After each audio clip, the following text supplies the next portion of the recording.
This is Audible. Audio Renaissance presents The Psychology of Self-Esteem by Nathaniel Branden, read by the author. Hello. In his quest to understand the universe in which he lives, man is confronted with three fundamental facts of nature: the existence of matter, of life, and of consciousness. In response to the first of these phenomena, he developed the sciences of physics and chemistry. In response to the second, he developed the science of biology. In response to the third, he developed the science of psychology. It is notorious that, to date, the greatest advances in knowledge have been achieved in the field of physics, the least in the field of psychology. As a being who possesses the power of self-consciousness, the power of contemplating his own life and activity, man experiences a profound need for a conceptual frame of reference from which to view himself. He has a need for a self-intelligibility, which it is the task of psychology to provide. This program is offered as a step toward the achievement of that goal. Before we proceed any further, I should like to clarify that, in this program, the word man does indeed include both men and women. I use the word man simply to increase this audiobook's ease of listening. The more inclusive person, or he/she, tends to lend an awkwardness to the spoken word. So then, the central theme of this tape is the role of self-esteem in man's life. The need of self-esteem, the nature of that need, the conditions of its fulfillment, and the consequences of its frustration. We'll also explore the impact of a man's self-esteem, or lack of it, on his values, responses, and goals. Virtually all psychologists recognize that man experiences a need of self-esteem. But what they have not identified is the nature of self-esteem, the reasons why man needs it, and the conditions he must satisfy if he is to achieve it. Virtually all psychologists recognize, if only vaguely, that there is some relationship between the degree of a man's self-esteem and the degree of his mental health, but they have not identified the nature of that relationship nor the causes of it.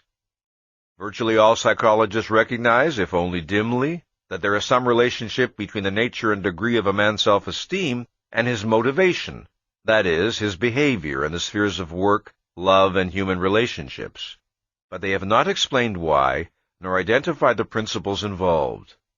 Such are the issues with which this program deals.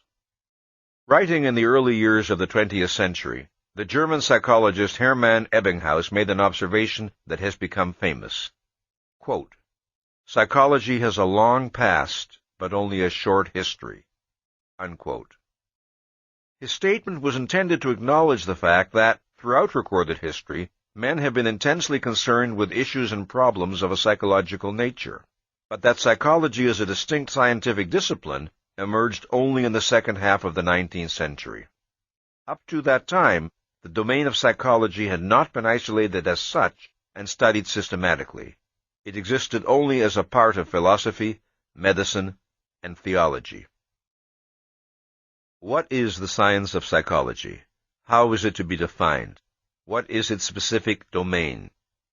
Psychology is the science that studies the attributes and characteristics which certain living organisms possess by virtue of being conscious.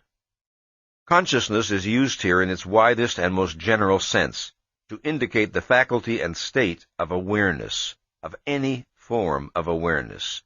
This range includes the complex mode of cognition possible to man to the far more limited range of awareness possible to a frog. The more complex and highly developed the nervous system of a given species, the greater is the range of its consciousness. Man's is the most highly developed nervous system, and his is the widest range of awareness. The chimpanzee's is less, the cat's still less, the frog's still less. While psychology is concerned with all conscious organisms, it is primarily concerned with the study of man. Man's defining attribute, which distinguishes him from all other living species, is his ability to reason. This means to extend the range of his awareness beyond the perceptual concretes immediately confronting him, to abstract, to integrate, to grasp principles, to apprehend reality on the conceptual level of consciousness. An animal's range is only as wide as its percepts. The rudimentary forms of inference of which it may be capable are entirely dependent on the physical cues within its immediate sensory field, in the context of past experience. It cannot conceptualize, it cannot initiate a process of question-asking, it cannot project a chain of inference that is independent of immediate sensory stimuli. But man can chart on the back of an envelope the motion of planets through the outer reaches of space. Like every other species that possesses awareness, man survives by the guidance of his distinctive form of consciousness, by the guidance of his conceptual faculty. This is the first fact about man's nature that must be understood. This is the starting point of any scientific study of man, the basic principle without which no aspect of the distinctively human can be understood. Whether one is seeking to understand the nature of emotion, or the psychology of family relationships, or the causes of mental illness, or the meaning of love, one must begin by identifying the fact upon which any subsequent analysis of man necessarily rests. That is, that man is a rational being, a being whose distinctive form of consciousness is conceptual. Thus, psychology, as it pertains to man, is properly conceived and defined as the science that studies the attributes and characteristics which man possesses by virtue of his rational faculty. From the simplest unicellular animal to man, the most complex of organisms, all living entities possess a characteristic structure, the component parts of which function in such a way as to preserve the integrity of that structure, thereby maintaining the life of the organism.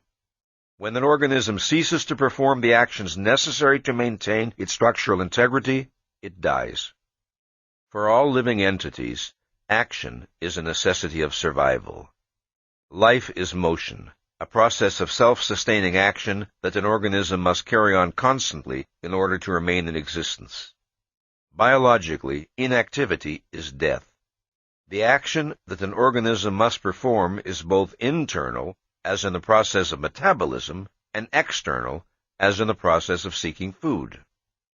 An organism maintains itself by exercising its capacities in order to satisfy its needs.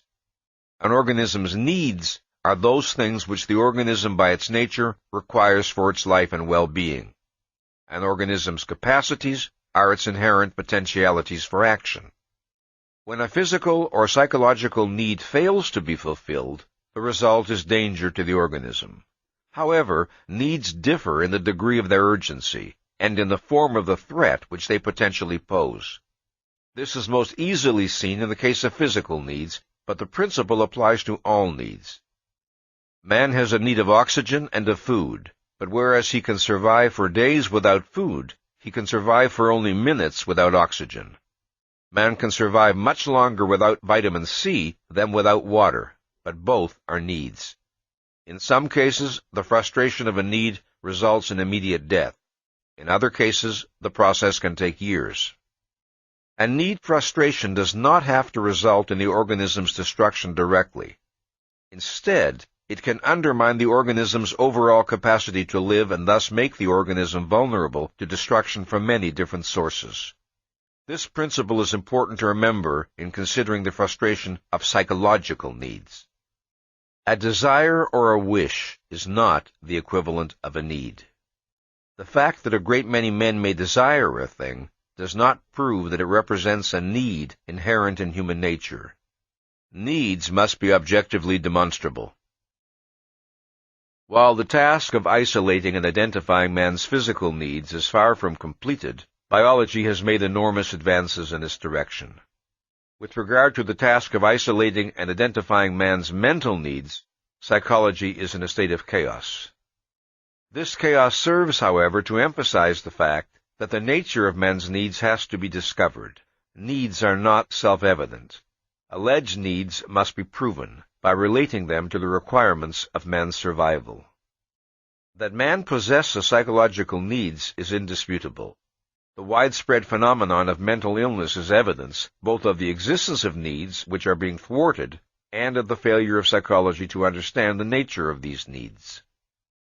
The basic problem of motivational psychology may be formulated this way. It is to bridge the gap between needs and goals, to trace the steps from the former to the latter, to understand the connection between them, to understand how needs get translated into goals.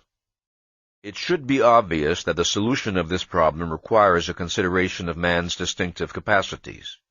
Yet in large measure the history of motivational psychology represents an attempt to bypass man's most distinctively human capacity, his conceptual faculty, and to account for his behavior without reference to the fact that man can reason or that his mind is his basic means of survival.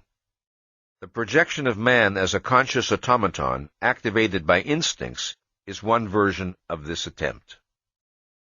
Instinct is a concept intended to bridge the gap between needs and goals, bypassing man's cognitive ability. As such, it represents one of the most disastrous and sterile attempts to deal with the problem of motivation. Observing certain types of behavior which they believe to be characteristic of the human species, instinct theorists decided that the causes of such behavior are innate, unchosen, and unlearned tendencies which drive man to act as he does. Thus, they spoke of a survival instinct, a parental instinct, an acquisitive instinct, and so forth. They seldom attempted to define precisely what they understood an instinct to be. Still less did they trouble to explain how it functioned. They vied with one another in compiling lists of the instincts their particular theory assumed man to possess, promising to account thereby for the ultimate sources of all human action. To account for man's actions in terms of undefinable instincts is to contribute nothing to human knowledge. It is only to confess that one does not know why man acts as he does. To observe that men engage in sexual activities and to conclude that man has a sex instinct, to observe that men seek food when they are hungry and to conclude that man has a hunger instinct, to observe that some men act destructively and to conclude that man has a destructive instinct, is to explain nothing. It is merely to place oneself in the same category as the physician in the anecdote who supposedly explains to a distraught mother that the reason why her child will not drink milk is that your child is just not a milk drinker. Man is born with needs, but he is not born with a knowledge of those needs and of how to satisfy them. Some of his simpler body maintenance needs are satisfied automatically, given the appropriate physical environment, by the function of his internal organs. An example is the need for oxygen, which is satisfied by the automatic function of his respiratory system. But the broad range of his more complex needs are not satisfied automatically. Man does not obtain food, shelter, or clothing by instinct. To grow food, to build a shelter, to weave cloth, requires consciousness, choice, discrimination, judgment. Man's body does not have the power to pursue such goals of its own volition. It does not have the power purposefully to rearrange the elements of nature, to reshape matter, independent of its consciousness, knowledge, and values. Unsatisfied, unfulfilled needs can set up a state of tension or disquietude or pain in man. This can prompt him to seek biologically appropriate actions, such as protecting himself against the elements.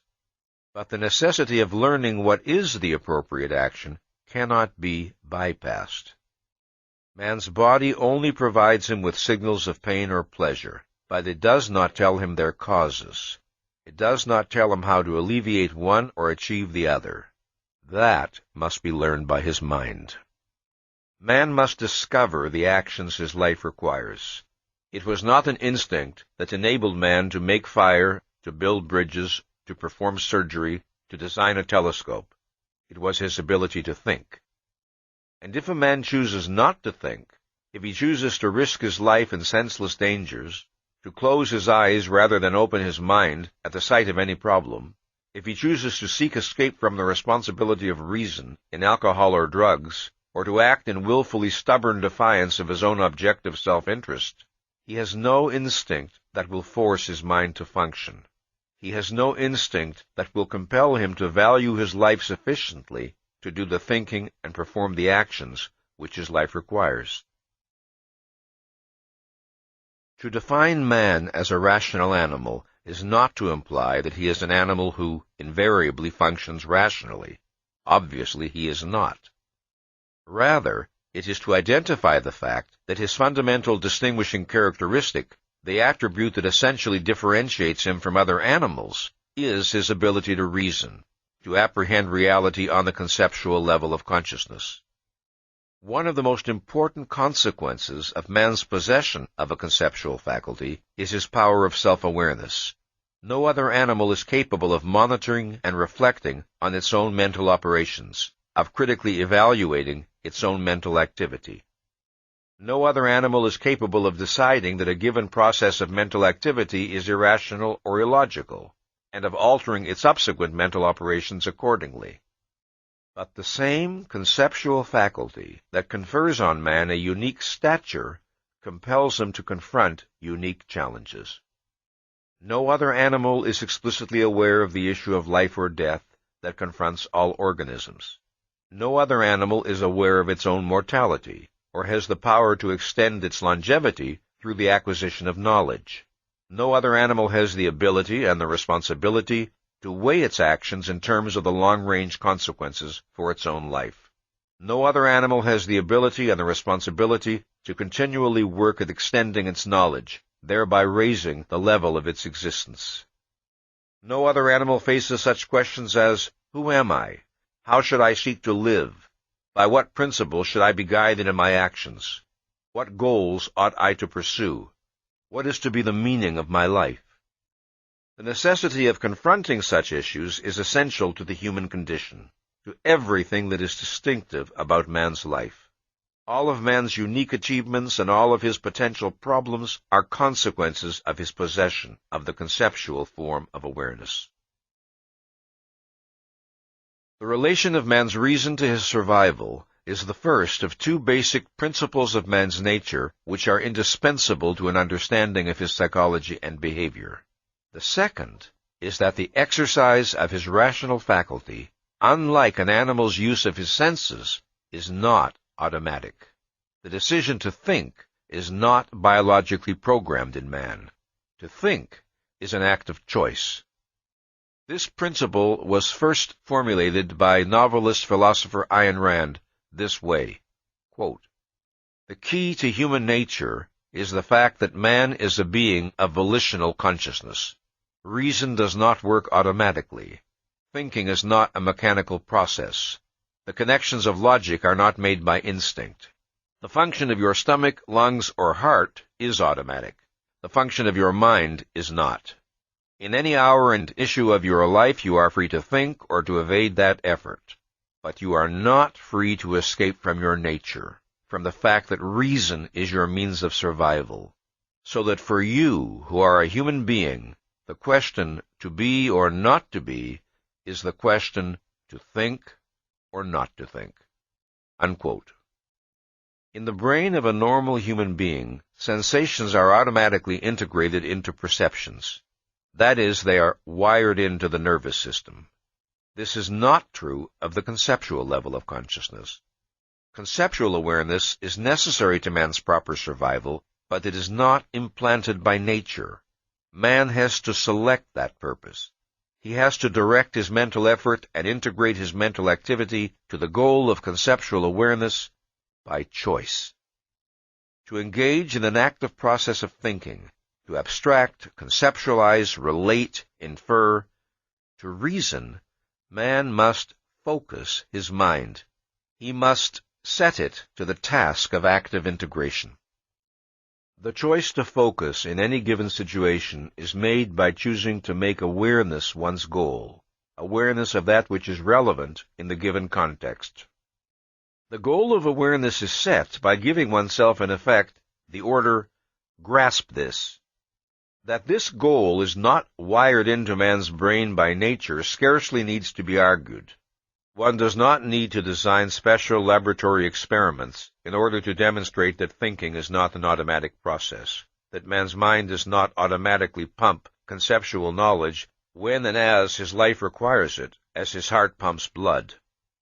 The mere fact of being confronted with physical objects and events will not force man to abstract their common properties, to integrate his abstractions, or to apply his knowledge to each new particular he encounters.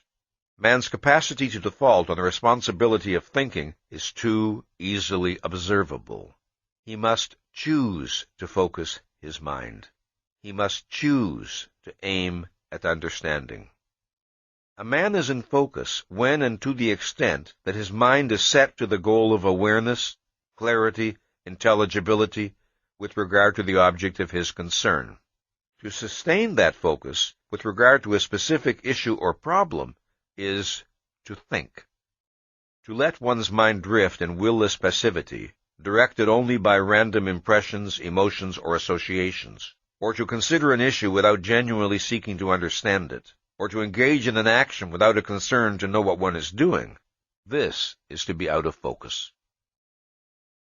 What is involved here is not an issue of the degree of a man's intelligence or knowledge, nor is it an issue of the productiveness or success of any particular thinking process, nor is it an issue of the specific subject matter with which the mind may be occupied.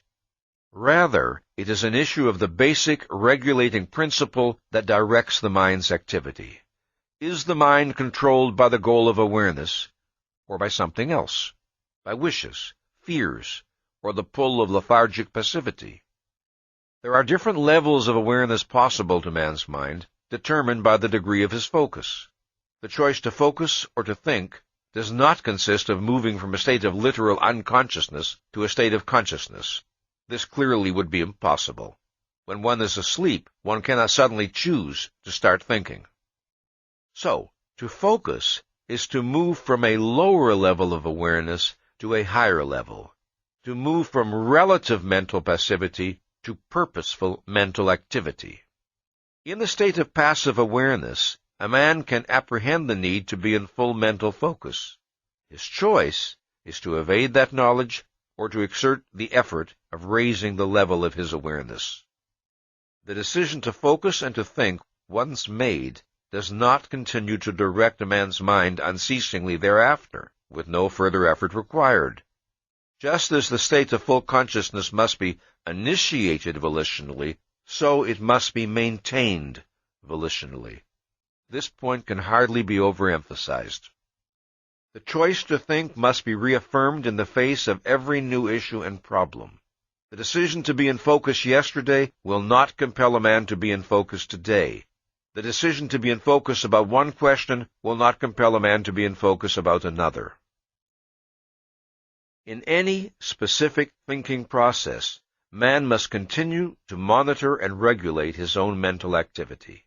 In any hour of his life, he is free to suspend the function of his consciousness, to abandon effort, to let his mind drift passively.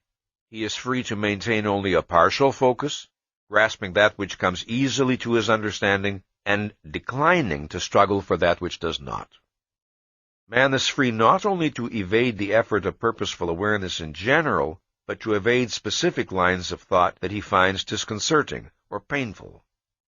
Perceiving qualities in his friends or himself that clash with his moral standards, he can surrender his mind to blankness or switch it hastily to some other concern, refusing to identify the meaning or implications of what he has perceived. Grasping that he is pursuing a course of action that is in blatant defiance of reason, he can plunge his mind into fog and continue on his way. In such cases, a man is doing more than defaulting on the responsibility of making awareness his goal. He is actively seeking unawareness as his goal, and this is the meaning of evasion. In the choice to focus or not to focus, to think or not to think, to activate the conceptual level of his consciousness or to suspend it, and in this choice alone is man psychologically free. As focusing involves expanding the range of one's awareness, so evasion consists of the reverse process, of shrinking the range of one's awareness. Evasion consists of refusing to raise the level of one's awareness when one knows that one should, or of lowering the level of one's awareness when one knows that one shouldn't. To evade a fact is to attempt to make it unreal to oneself, on the implicit premise that if one does not perceive the fact, it does not really exist, or its existence will not matter and will not entail any consequences. Man's life and well-being depend upon his maintaining a proper cognitive contact with reality, and this requires a full mental focus, maintained as a way of life, as a way of being. To be in focus does not mean that one must be engaged in the task of problem-solving every moment of one's waking existence. It means that one must know what one's mind is doing. The more consistently and conscientiously a man maintains a policy of being in full mental focus, of thinking, of judging the facts of reality that confront him, of knowing what he is doing and why, the easier and more seemingly natural the process becomes. The steadily increasing knowledge he acquires as a result of his policy, the growing sense of control over his existence, the growing self-confidence, all serve to put every emotional incentive on the side of his continuing to think. Further, they reduce the possibility of an incentive that could tempt him to evade. It is too clear to him that reality is not, and can never be, his enemy, that he has nothing to gain from self-inflicted blindness, and everything to lose. This does not mean that for such a man the policy of rationality becomes automatic. It will always remain volitional, but he has programmed himself to have every emotional incentive for rationality and none for irrationality. To borrow a phrase from Aristotle, he has learned to make rationality second nature to him. That is the psychological reward he earns for himself. But, and this must be emphasized, his psychological state must be maintained volitionally. He retains the power to betray it. In each new issue he encounters, he still must choose to think. This is the meaning of his free will. Free will, in the widest meaning of the term, is the doctrine that man is capable of performing actions which are not determined by forces outside his control, that man is capable of making choices which are not necessitated by antecedent factors. Man's free will consists of a single basic choice, to focus or not to focus, to think or not to think. This basic choice controls all of man's other choices and directs the course of his actions. His mind is an organ over which man has a specific, delimited regulatory control. The driver of an automobile can steer the car in the chosen direction, but cannot alter or infringe the mechanical laws by which the car functions. In the same way, man can choose to focus, to aim his cognitive faculty in a given direction, but cannot alter or infringe the psychological laws by which his mind functions. If a man does not steer his car properly, he has no choice about the fact that he will end in a smash-up. Neither has the man who does not steer his mind properly. A man is free to think or not to think, but he is not free to escape the fact that if he fails to think, if he characteristically evades facing any facts or issues which he finds unpleasant, he will set in motion a complex chain of destructive psychological consequences. One of these will be a profound loss of self-esteem. This is a matter of demonstrable psychological law. Or again, if a man forms certain values as a result of his thinking or non-thinking, these values will lead him to experience certain emotions in certain situations. He will not be able to command these emotions out of existence by will. If he recognizes that a specific emotion is inappropriate, he can alter it by rethinking the value or values that evoke it. But he can do so only in a specific manner, not by arbitrary whim. Free will does not mean arbitrary, omnipotent power, unlimited power over the workings of one's own mind. This must be understood. Thus, to the extent that one understands the principles by which man's mind operates, one can predict the psychological consequences of given ideas, values, conclusions, attitudes, and thinking policies. One can predict, for example, that a man of authentic self-esteem will find intellectual stagnation intolerable, that a man who regards sex, life, and himself as evil will not be attracted to a woman of intelligence, independence, and guiltless self-confidence. Then a man whose guiding policy is, "Don't antagonize anyone," will not be the first to champion a radical new idea or theory. I have stressed that man's ability to reason is his essential attribute, the attribute which explains the greatest number of his other characteristics. This fact is often obscured by the widespread confusion about the nature and role of emotions in man's life. One frequently hears the statement, "Man is not merely a rational being, he is also an emotional being." This implies some sort of dichotomy, as if man possessed a dual nature with one part in opposition to the other. In fact, in the ultimate sense, not in the obvious sense, but in the ultimate sense, the content of man's emotions is the product of his rational faculty. His emotions are a derivative and a consequence which cannot be understood without reference to the conceptual power of his consciousness. As man's tool of survival, reason has two basic functions: cognition and evaluation. The process of cognition consists of discovering what things are, of identifying their nature, their attributes, and properties. The process of evaluation consists of man discovering the relationship of things to himself, of identifying what is beneficial to him and what is harmful, what should be sought and what should be avoided. Quoting Ayn Rand in her book, The Virtue of Selfishness, "A value is that which one acts to gain and or keep," unquote. It is that which one regards as conducive to one's welfare. A value is the object of an action. Since man must act in order to live, and since reality confronts him with many possible goals, many alternative courses of action, he cannot escape the necessity of selecting values and making value judgments. If a man regards a thing as good for him in some way, he values it, and when possible and appropriate, he seeks to acquire, retain, and use or enjoy it. If a man regards a thing as bad for him in some way, he disvalues it and seeks to avoid or destroy it. If he regards a thing as of no significance to him, as neither beneficial nor harmful, he is indifferent to it and takes no action in regard to it. Although his life and well-being depend on man's selecting values that are in fact good for him, that is, consonant with his nature and needs, there are no internal or external forces compelling him to do so. He is not biologically programmed to make the right value choices automatically. He may select values that are incompatible with his needs and inimical to his well-being, values that lead him to suffering and destruction. But whether his values are life-serving or life-negating, it is a man's values that direct his actions.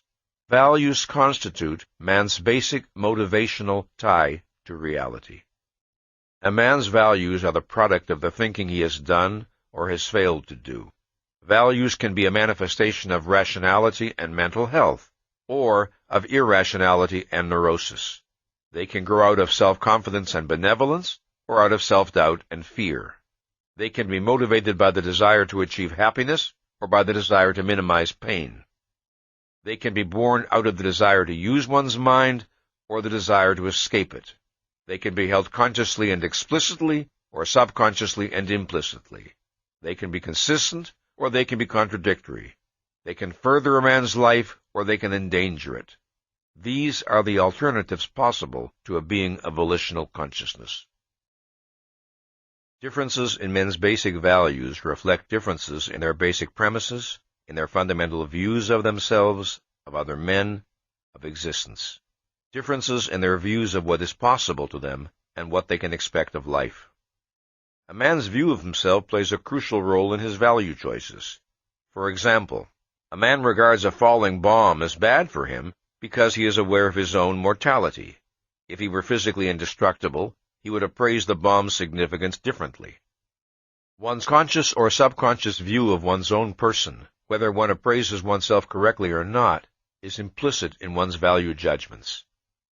The degree of a man's self-confidence or lack of it, and the extent to which he regards the universe as open or closed to his understanding and action, these will necessarily affect the goals he will set for himself, the range of his ambition, his choice of friends, the kind of art he will enjoy, and so on. For the most part, the process by which a man's view of himself affects his value choices does not take place on a conscious level. It is implicit in his evaluations, reflecting earlier conclusions, which in effect are filed in his subconscious. The subconscious is the sum of mental contents and processes that are outside of or below awareness. The subconscious operates as a storehouse of past knowledge, observations, and conclusions. It operates, in effect, as an electronic computer, performing super-rapid integrations of sensory and ideational material. Thus, his past knowledge, provided it has been properly assimilated, can be instantly available to man, while his conscious mind is free to deal with the new. This is the pattern of all human learning.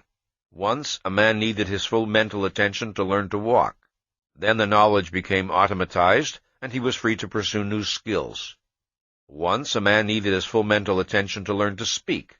Then the knowledge became automatized, and he was enabled to go forward to higher levels of accomplishment. Man moves from knowledge to more advanced knowledge, automatizing his discoveries as he proceeds. He turns his brain into an ever more efficacious instrument, if and to the extent that he continues the growth process. A man acquires values and disvalues. These too become automatized. He is not obliged in every situation he encounters to recall all of his values to his conscious mind in order to form an estimate. Example: if an experienced motorist perceives an oncoming truck veering toward a collision, he does not need a new act of conscious reasoning in order to grasp the fact of danger. Faster than any thought could take shape in words, he registers the significance of what he perceives, his foot flies to the brake, or his hands swiftly turn the wheel. One of the forms in which these lightning-like appraisals present themselves to man's conscious mind is via his emotions. So next, let's talk about emotions. His emotional capacity is man's automatic barometer of what is for him or against him within the context of his knowledge and values. The relationship of value judgments to emotions is that of cause to effect. An emotion is a value response. It is the automatic psychological result of a super-rapid subconscious appraisal. The sequence of psychological events is from perception to evaluation to emotional response. On the level of immediate awareness, however, the sequence is from perception to emotion. A person may or may not be consciously aware of the intervening value judgment. A separate act of focused awareness may be required to grasp it because of the extreme rapidity of the sequence. That a person may fail to identify either the judgment or the factors involved in it, that he may be conscious only of the perception and of his emotional response, is the fact which makes possible man's confusion about the nature and source of emotions. Emotions are not tools of cognition. To treat them as such is to put one's life and well-being in danger. What one feels in regard to any fact or issue is irrelevant to the question of whether one's judgment is true or false. It is not by means of one's emotions that one apprehends reality. The mere perception of an object has no power to create an emotion in man, let alone to determine the content of the emotion. The emotional response to an object is inexplicable, except in terms of the value significance of the object to the perceiver, and this necessarily implies a process of appraisal. For example, 3 men may look at a scoundrel. The first man recognizes to what extent this person has betrayed his status as a human being and feels contempt. The second man wonders how he can be safe in a world where such persons can prosper and feels fear. The third man secretly envies the scoundrel's success and feels a sneaking admiration. Note that all 3 men perceive the same object. The differences in their emotional reactions proceed from differences in their evaluation of the significance of what they perceive. Just as emotions are not created by objects of perception as such, so they are not the product of any sort of innate ideas. Having no innate knowledge of what is true or false, man can have no innate knowledge of what is good for him or evil. A man's values are a product of the quantity and quality of his thinking. The motivational power and function of emotions is evident in the fact that every emotion contains an inherent action tendency, that is, an impetus to perform some action related to the particular emotion. Love, for example, is a man's emotional response to that which he values highly. It entails the action tendency to achieve some form of contact with the loved person, to interact intellectually, emotionally, physically. The emotion of fear is a man's response to that which threatens his values. It entails the action tendency to avoid or flee from the feared object. The action involved is not always physical. For example, there are feelings of quiet happiness that invoke in man the desire only to remain still and contemplate the source of his happiness, or the beauty of the world around him. But every emotion carries some implication for action. This does not mean that the action should necessarily be taken. It may not be possible or appropriate in a given context. We don't have to act on a feeling just because we have it. The action implication of some emotions is negative. That is, they tend specifically to retard or inhibit action. This is evident in the case of acute depression. The person feels that nothing is worth doing, that action is futile, that he is helpless to achieve happiness. The impulse is toward stillness, passivity, withdrawal. Whether a man's emotional mechanism brings him happiness or suffering depends on its programming. It depends on the validity and consistency of his values. His emotional apparatus is a machine. Man is its driver. According to the values he selects, he makes the motivational power of his emotions work in the service of his life or against it. Reason and emotion are not antagonists. What may seem like a struggle between them is only a struggle between two opposing ideas, one of which is not conscious and manifests itself only in the form of a feeling. The resolution of such conflicts is not always simple. It depends on the complexity of the issues involved. But resolutions are achievable, and the necessary first step is to recognize the actual nature of that which needs to be resolved. The guiltless emotional spontaneity that men long for, the freedom from torturing self-doubts, enervating depression, and paralyzing fears, is a proper and achievable goal. But it is possible only on the basis of a rational view of emotions and of their relation to thought. It is possible only if one's emotions are not a mystery, only if one does not have to fear that they may lead one to destruction. It is the reward of a person who has assumed the responsibility of identifying and validating the values that underlie his emotions, the person for whom emotional freedom and openness do not mean the suspension of awareness. The single most formidable obstacle to identifying the roots of one's emotions is repression. Repression is a subconscious mental process that forbids certain ideas, memories, identifications, and evaluations to enter conscious awareness. Repression is an automatized avoidance reaction whereby a man's focal awareness is involuntarily pulled away from any forbidden material emerging from less conscious levels of his mind or from his subconscious. Among the various factors that may cause a person to feel alienated from his own emotions, repression is the most formidable and devastating. But it is not emotions as such that are repressed. An emotion cannot be repressed. If it is not felt, it is not an emotion. Repression is always directed at thoughts. A man can repress the knowledge of what emotion he is experiencing, or he can repress the knowledge of its extent and intensity, or he can repress the knowledge of who or what aroused it, or he can repress the reasons of his emotional response, or he can repress conceptual awareness that he is experiencing any particular emotion at all. He can tell himself that he feels nothing.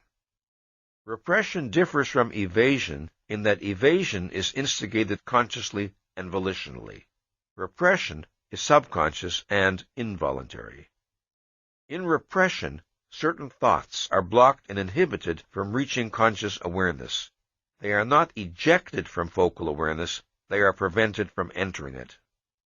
In order to understand the mechanism of repression, there are three facts pertaining to man's mind that one must consider. 1. All awareness is necessarily selective. In any particular moment, there is far more in the world around him than a man could possibly focus on. Thus, he must choose to aim his attention in a given direction to the exclusion of others. 2. There are degrees of awareness. There is a gradient of diminishing mental clarity along the continuum from focal awareness to peripheral awareness to total unawareness or unconsciousness. 3. Man is a self-programmer. To an extent immeasurably greater than any other living species, he has the ability to retain, integrate, and automatize knowledge. As a man develops, the quantity of programmed data in his brain grows immeasurably, expanding the range and efficacy of his mind. Cognitions, evaluations, physical skills, all are programmed and automatized in the course of normal human development. It is this programming, retained on the subconscious level, that makes possible man's continued intellectual growth. It also makes possible the instantaneous cognitive, emotional, and physical reactions without which he could not survive. When a man's mind is in active focus, the goal or purpose he has set determines what material will be fed to him from the subconscious. If, for instance, a man is thinking about a problem in physics, then it is the material relevant to that particular problem that will normally flow into his conscious mind. The subconscious is regulated not only by the orders it receives in any immediate moment, but by the standing orders it has received. That is, by a man's long-term interests, values, and concerns.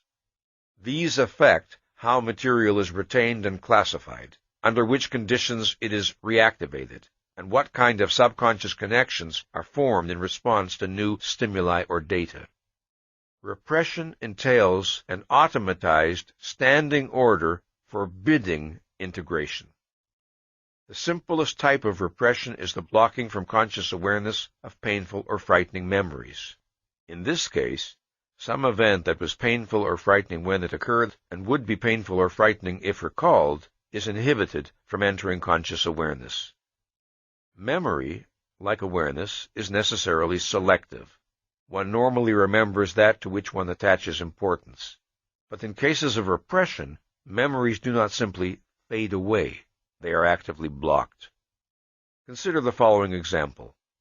A 12-year-old boy succumbs to the temptation to steal money from a friend's locker in school. Afterward, the boy is fearful that he will be found out. He feels humiliated and guilty. Time passes, and his act is not discovered. But whenever the memory of his theft comes back to him, he re-experiences the painful humiliation and guilt. He strives to banish the memory. He hastily turns his attention elsewhere, telling himself in effect, "I don't want to remember. I wish it would go away and leave me alone." And after a while, it does. He no longer has to eject the memory from conscious awareness. It is inhibited from entering. It is repressed. The act of banishing the memory has become automatized. Should the memory ever begin to float toward the surface of awareness, it is blocked before it can reach him. A kind of psychological alarm signal is set off, and the memory is again submerged.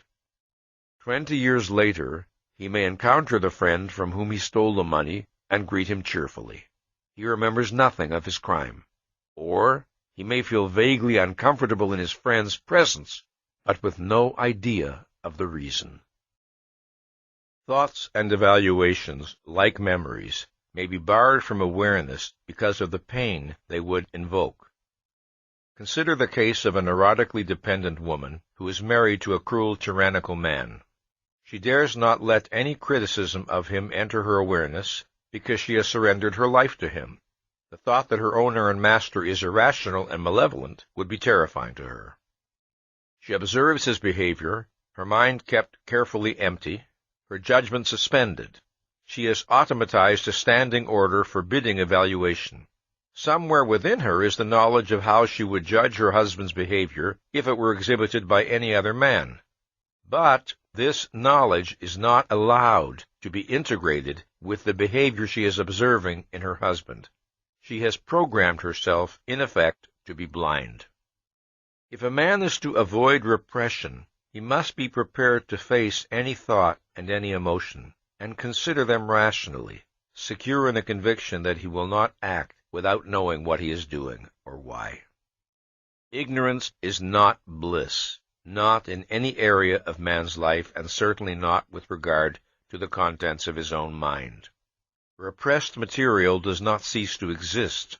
It is merely driven underground to affect a man in ways he does not know, causing reactions he is helpless to account for, and sometimes exploding into neurotic symptoms. Now, there are occasions in a man's life when it is necessary for him to suppress thoughts and feelings. But suppression and repression are different processes. Suppression is a conscious, deliberate, non-evasive expelling of certain thoughts or feelings from focal awareness in order to turn one's attention elsewhere.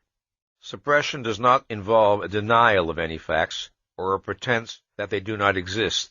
It involves the implicit premise that one will focus on the suppressed material later when appropriate. Sometimes, undeniably, there is a danger in suppression. A man may suppress thoughts or feelings when there are still unresolved conflicts involved that require further attention and analysis. He may do so with no intent of dishonesty, but a suppression that is repeated consistently can turn into repression. In effect, the suppression becomes automatized. When a person represses, his intention is to gain an increased sense of control over his life. Invariably, inevitably, he achieves the opposite. Facts cannot be wiped out by self-made blindness. The person who attempts it merely succeeds in sabotaging his own consciousness. Repression devastates more than amends emotions. It has disastrous effects on the clarity and efficiency of his thinking. When a man tries to consider any problem in an area touched by his repression, he finds that his mind tends to be unwieldy and his thinking distorted. His mind is straitjacketed. It is not free to consider all possibly relevant facts. As a consequence, he feels helpless to arrive at conclusions, or the conclusions he reaches are unreliable. This does not mean that once a man has repressed certain thoughts or feelings, he is permanently incapacitated. With sustained effort, it is possible for him to de-repress. The details of the process of de-repression are outside the scope of this discussion. It must be noted, however, that the process can be extremely challenging. In order to avoid repression, or in order to de-repress, it is imperative that a man adopt a policy of becoming aware of his emotions, of paying attention to his emotions, that he take note of and conceptualize his emotional reactions, and that he identify their reasons. If his emotions are to be a source of pleasure to man, not a source of pain, he must learn to think about them, pay attention to them, be aware of them, bring his consciousness to bear on them. Rational awareness is not the cold hand that kills. It is the power that liberates. This is an issue I discuss in great detail in a later book of mine called The Art of Living Consciously. One of the prime tasks of the science of psychology is to provide definitions of mental health and mental illness. Different psychologists and psychiatrists have proposed a variety of criteria for judging mental health. The mentally healthy person is said, for example, to have an unobstructed capacity for growth, development, and self-actualization, to have a firm sense of identity, to have insight into his own motivation, to have a high tolerance for stress, to be self-accepting, to be unencumbered by paralyzing conflicts, to have an integrated personality, and so on. Such descriptions may be valid. In fact, they have a good deal to recommend them, but they are not definitions of mental health, and their precise meaning is not always clear. What must be provided is a fundamental principle, an identification of the essence of mental health. Such characteristics as the foregoing are effects or consequences. But what is their cause? My answer is as follows. Just as medical science evaluates a man's body by the standard of whether or not his body is functioning as man's life requires, so the science of psychology must employ the same standard in appraising the health or disease of a man's mind. The health of a man's mind must be judged by how well that mind performs its biological function. What is the biological function of mind? cognition, evaluation, and the regulation of action.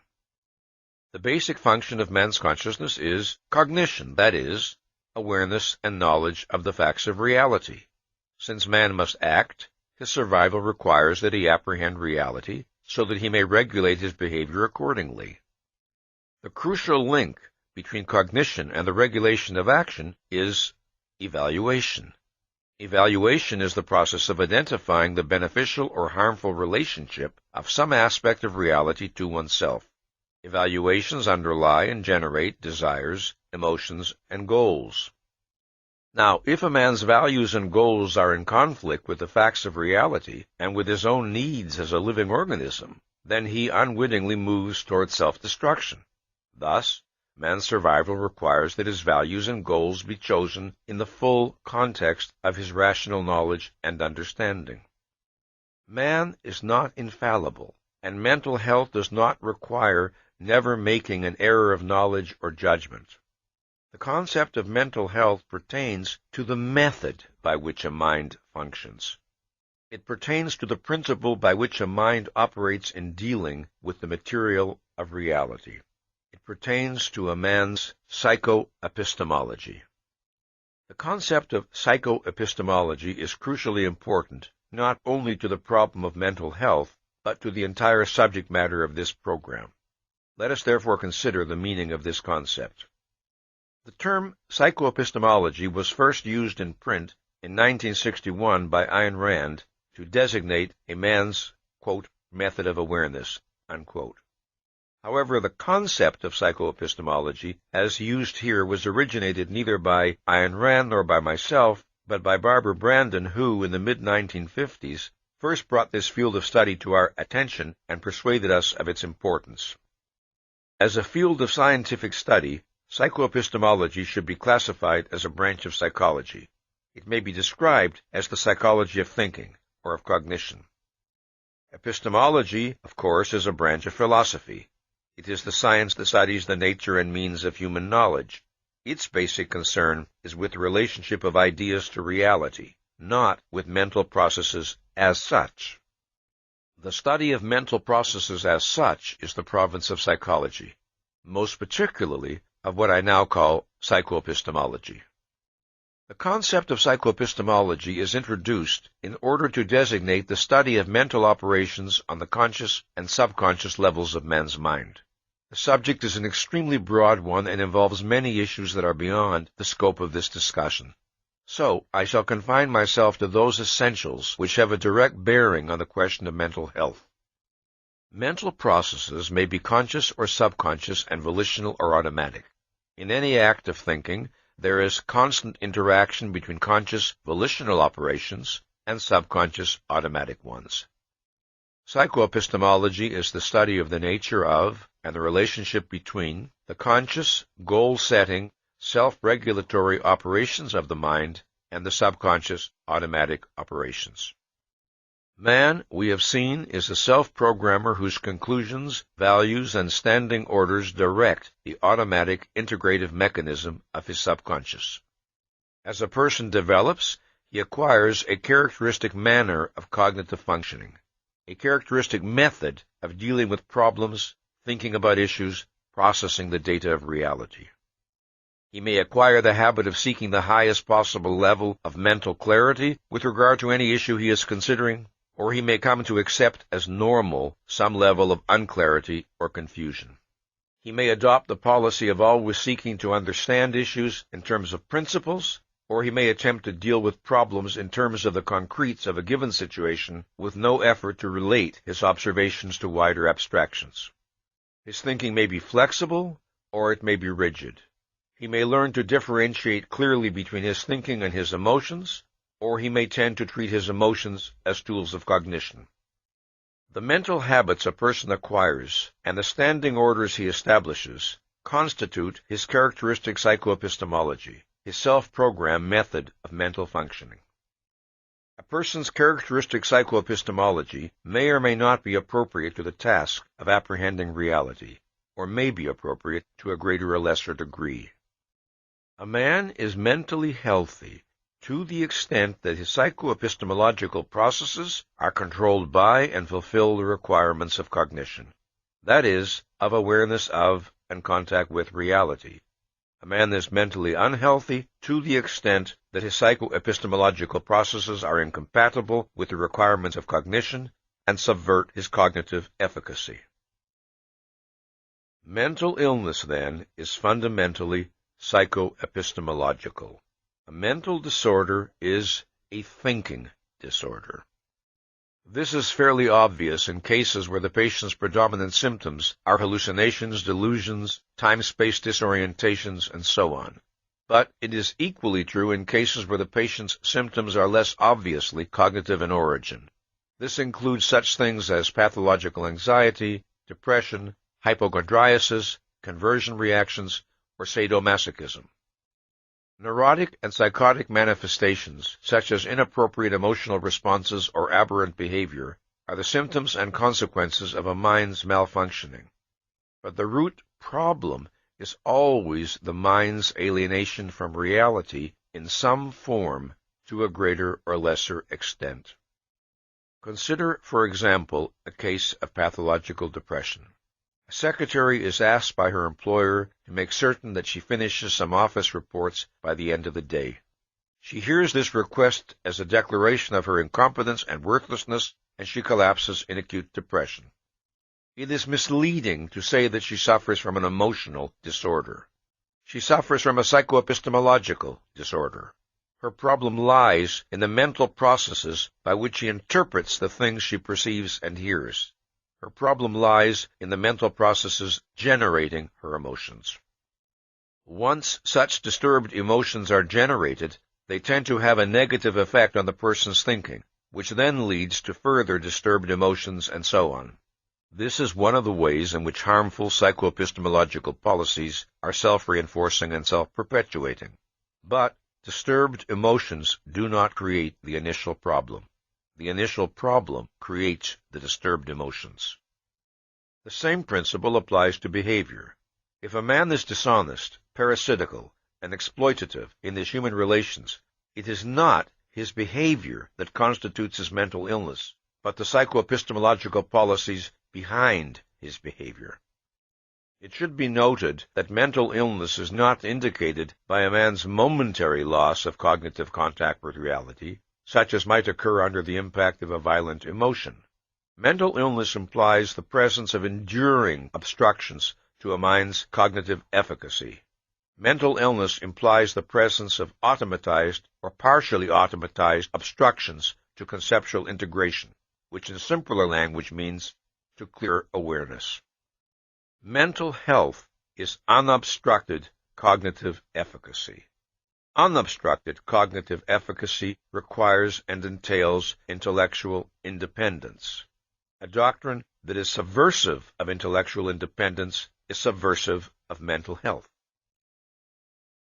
Now, closely related to the concept of mental health is that of psychological maturity. Maturity, in the broadest sense, is the state of being fully grown or developed.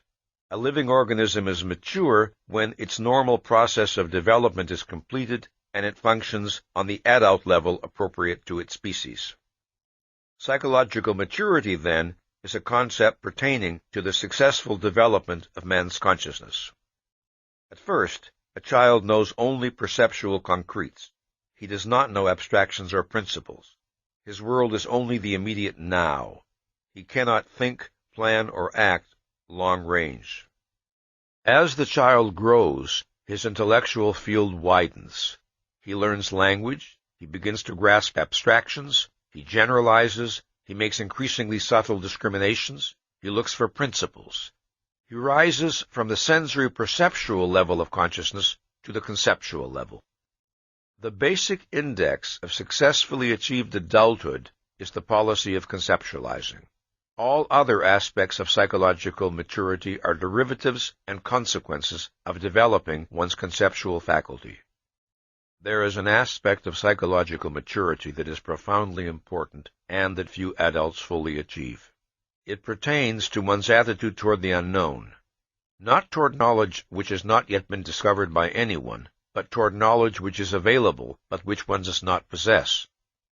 To a child, the world around him is an immense unknown. He is aware that adults possess knowledge far in excess of his own, and that there are many things he is not yet able to understand. He tells himself, in effect, I will have to wait until I grow up. There are many things I cannot understand now. They are known to other people, but they are beyond me at present. This is not the attitude of a genuinely mature adult. An adult, too, of course, may recognize that there are things he does not yet know and needs to learn.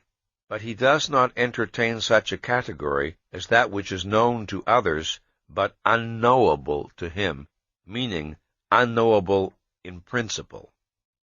This does not mean that his goal is to possess encyclopedic knowledge. It means rather that within the sphere of his first-hand concerns, of his own actions and goals, he regards himself as competent to know that which he needs to know, and to acquire whatever knowledge his interests and purposes demand. It means that he does not resign himself to the permanently unknown, when and if the knowledge is available and is relevant to his activities. It means that he does not regard himself as a second-class citizen psychoepistemologically. It is this attitude, consistently maintained, that marks a man's entry into full adulthood, that is, into full self-responsibility. There is no value judgment more important to man, no factor more decisive in his psychological development and motivation than the estimate he passes on himself. This estimate is ordinarily experienced by him not in the form of a conscious, verbalized judgment, but in the form of a feeling that can be hard to isolate and identify because he experiences it constantly. It is part of every other feeling. It is involved in his every emotional response. The nature of his self-evaluation has profound effects on a man's thinking processes, emotions, desires, values, and goals. It is the single most significant key to his behavior. To understand a man psychologically, one must understand the nature and degree of his self-esteem and the standards by which he judges himself. Man experiences his desire for self-esteem as an urgent imperative, as a basic need. Whether he identifies the issue explicitly or not, he cannot escape the feeling that his estimate of himself is of life and death importance. At 3 o'clock in the morning, at some level, that is a fact we are all aware of. So intensely does a man feel the need of a positive view of himself that he may evade, repress, distort his judgment, disintegrate his mind.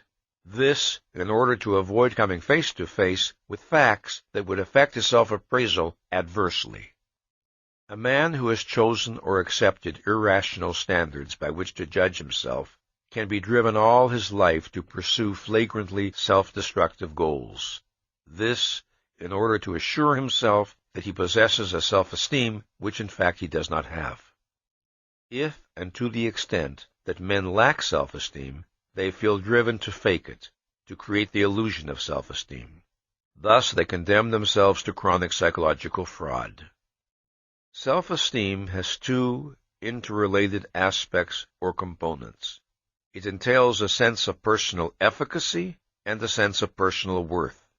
It is the integrated sum of self-confidence and self-respect. It is the conviction that one is competent to live and worthy of living.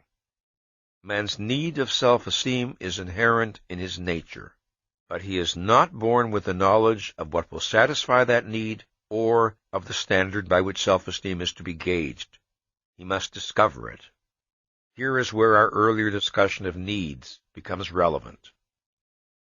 Why does man need self-esteem? How does it relate to his survival?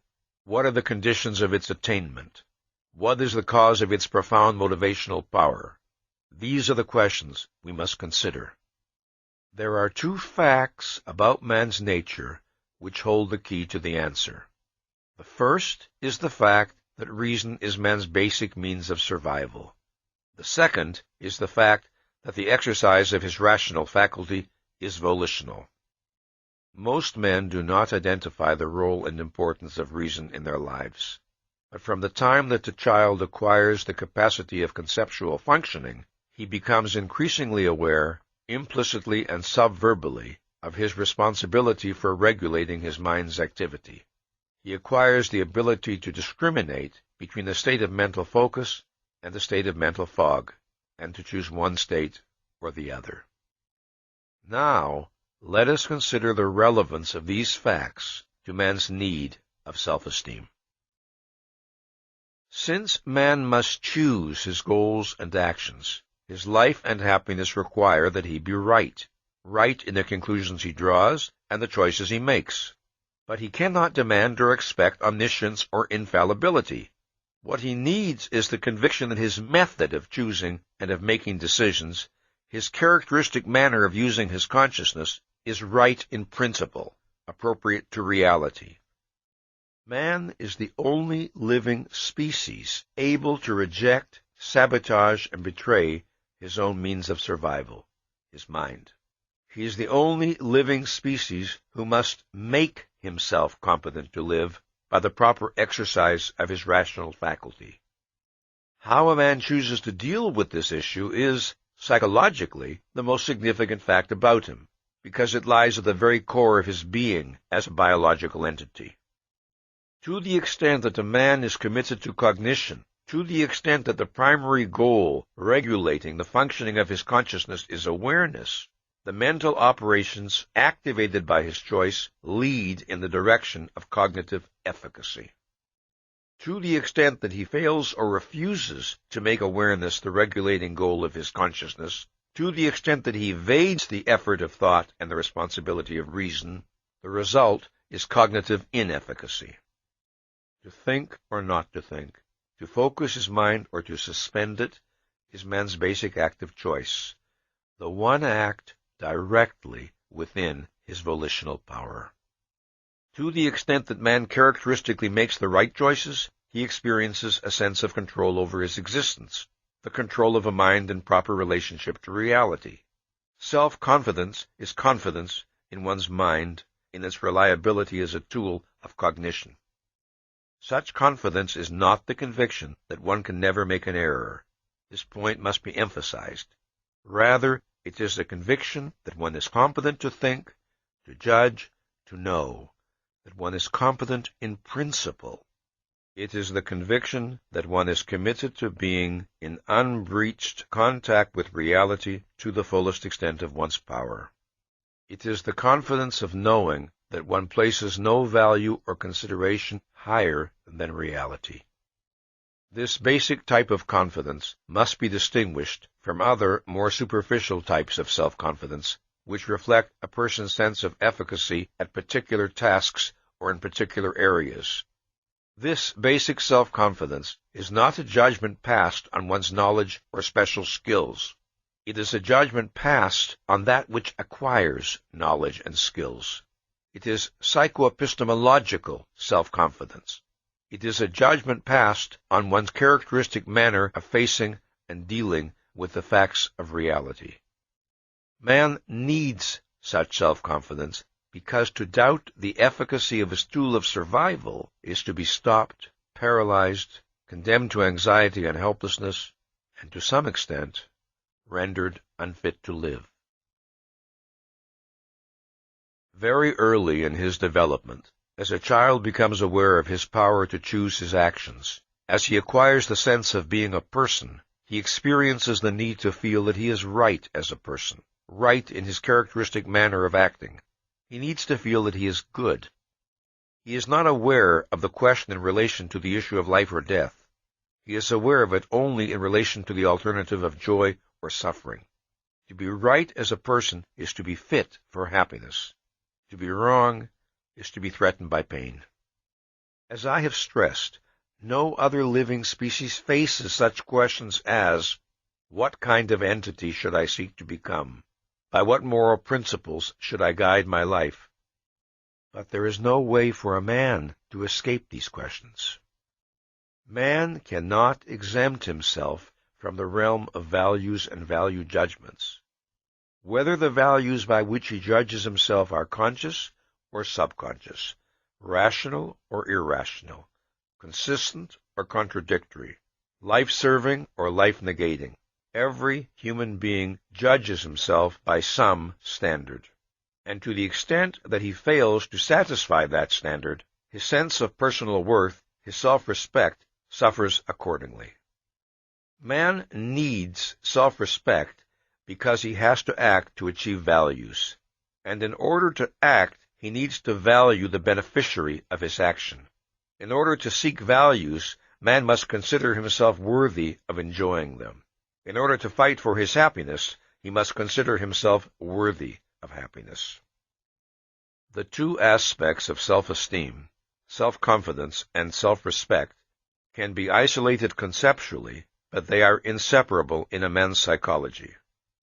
Man makes himself worthy of living by making himself competent to live, by dedicating his mind to the task of discovering what is true and what is right, and by governing his actions accordingly. If a man defaults on the responsibility of thought and reason, thus undercutting his competence to live, he will not retain his sense of worthiness.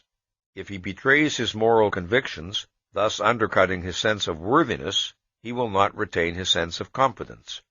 The root of both aspects of self-esteem is psychoepistemological. Such, in briefest essence, are the nature and causes of man's need of self-esteem.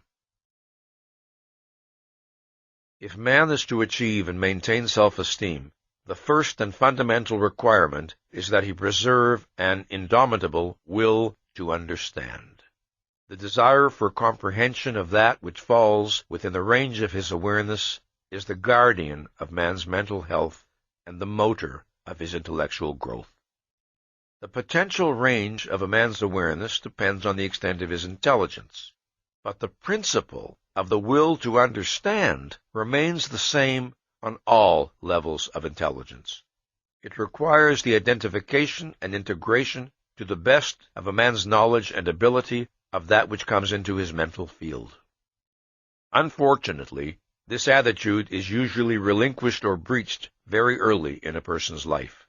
Then the person adjusts to the sense of living in an unintelligible, bewildering, and frightening universe in which cognitive self-confidence is impossible.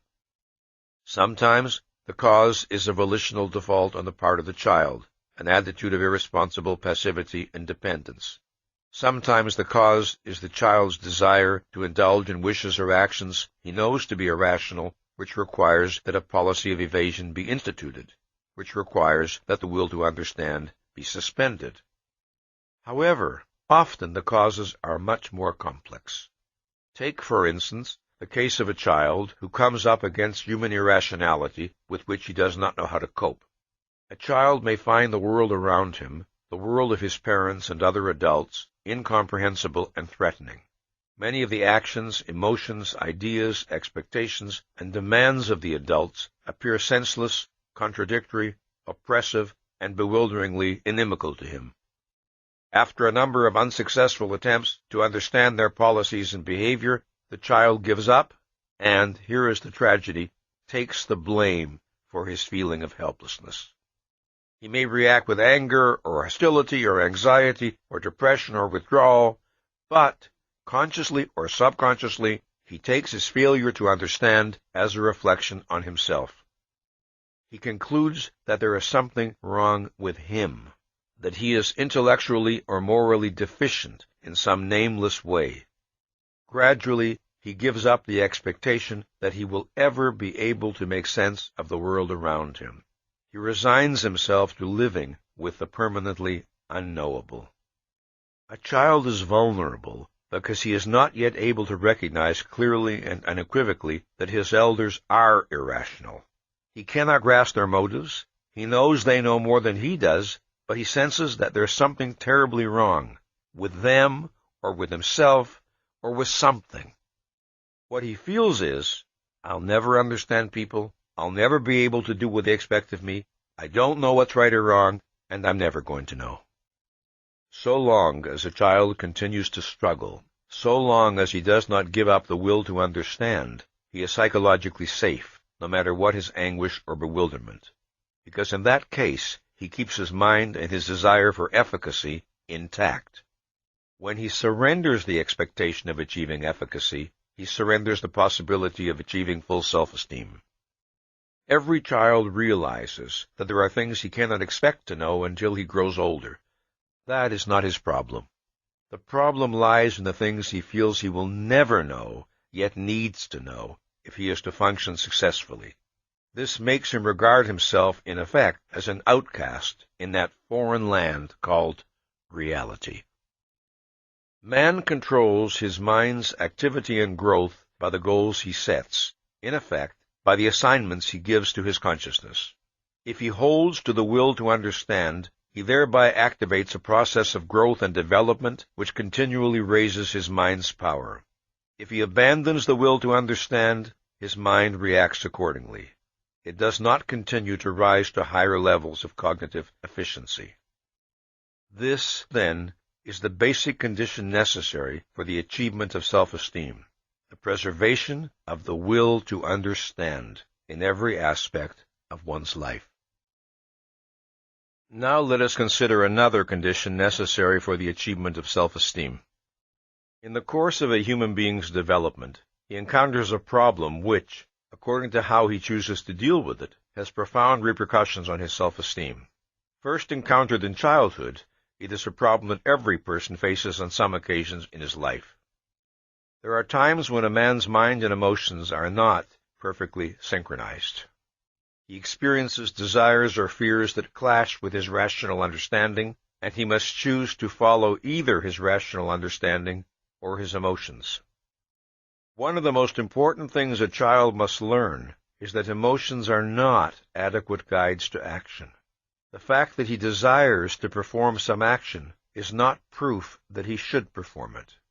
The fact that he fears to perform some action is not proof that he should avoid performing it.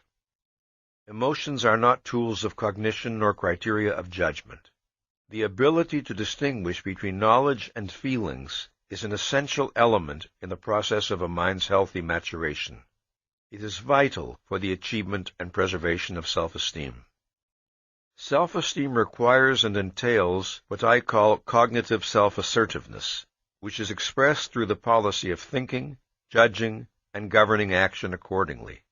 To sacrifice one's mind in favor of feelings one cannot justify or defend is to subvert one's self-esteem.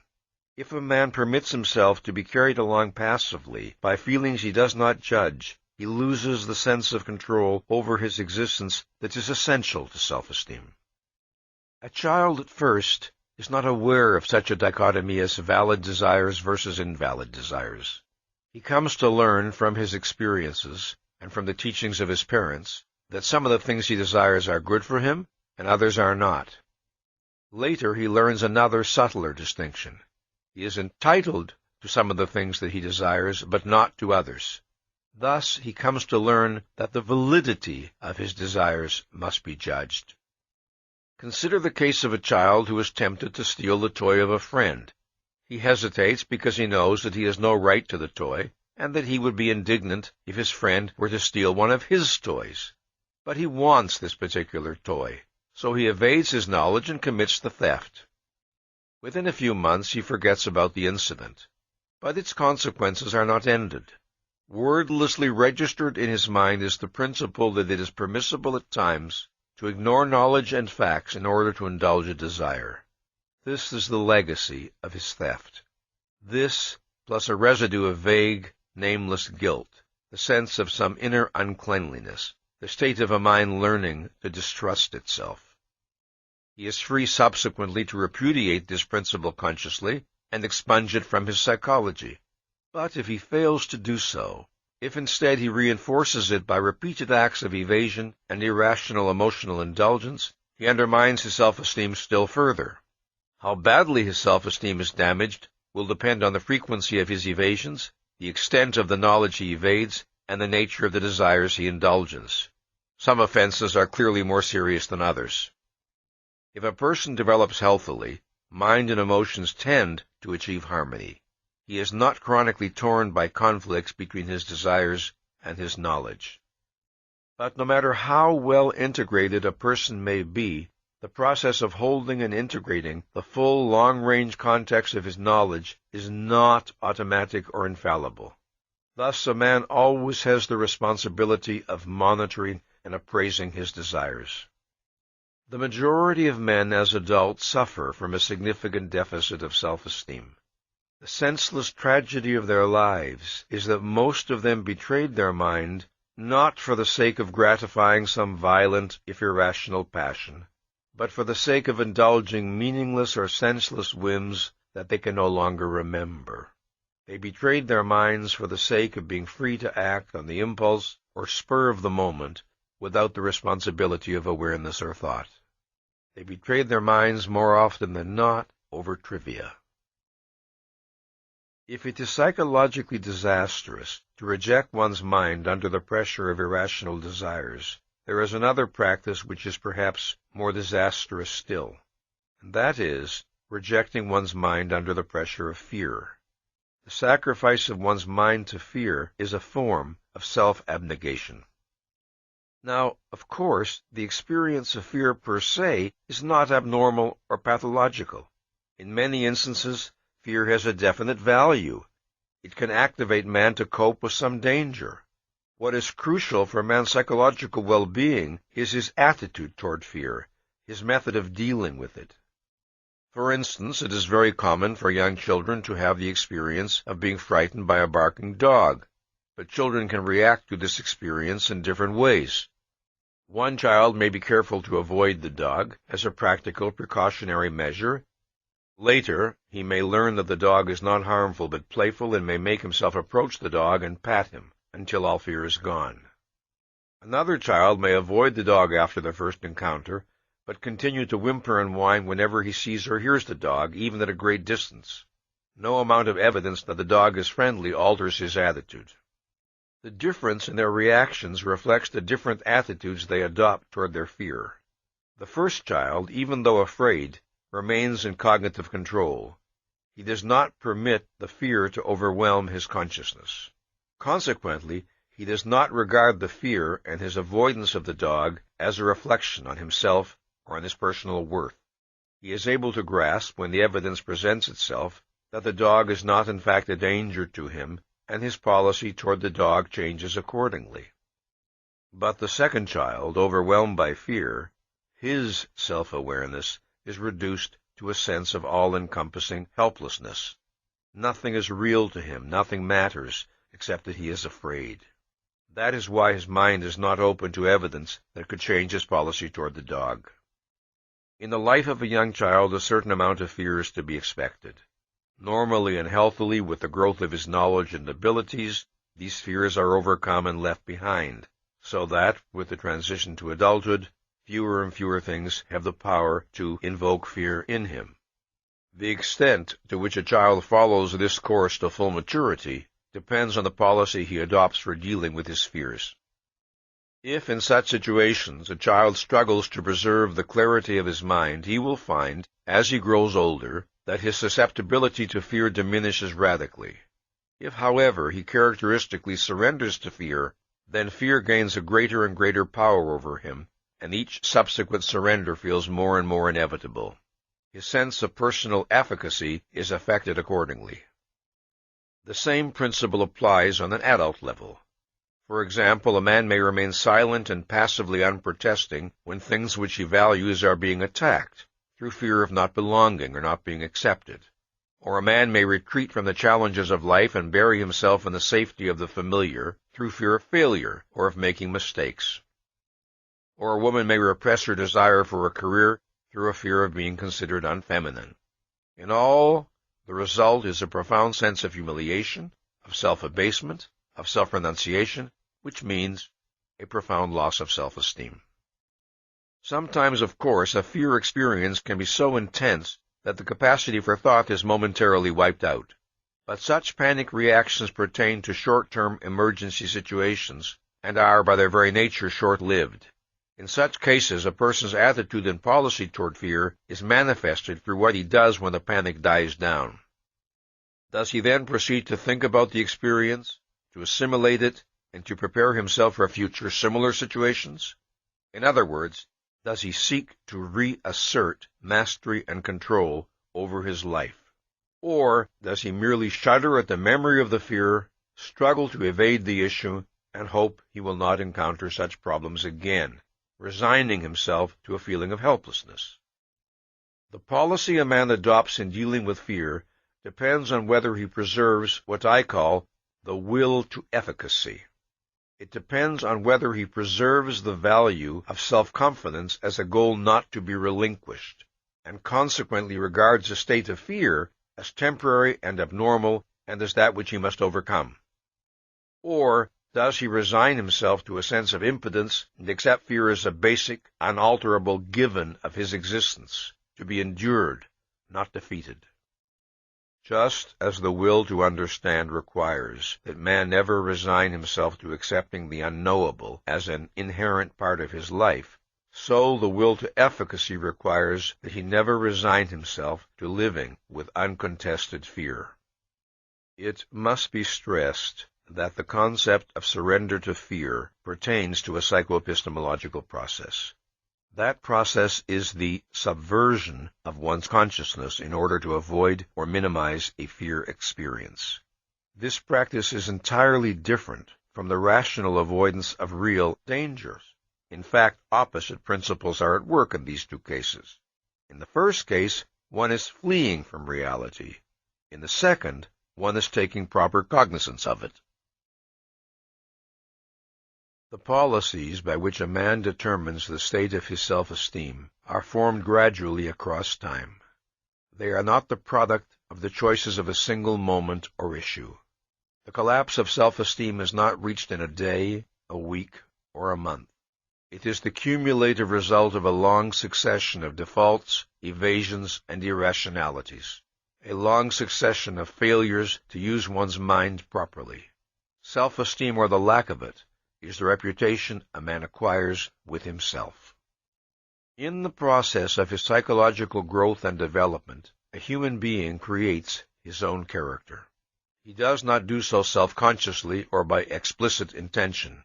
He does so by means of the volitional choices he makes day by day.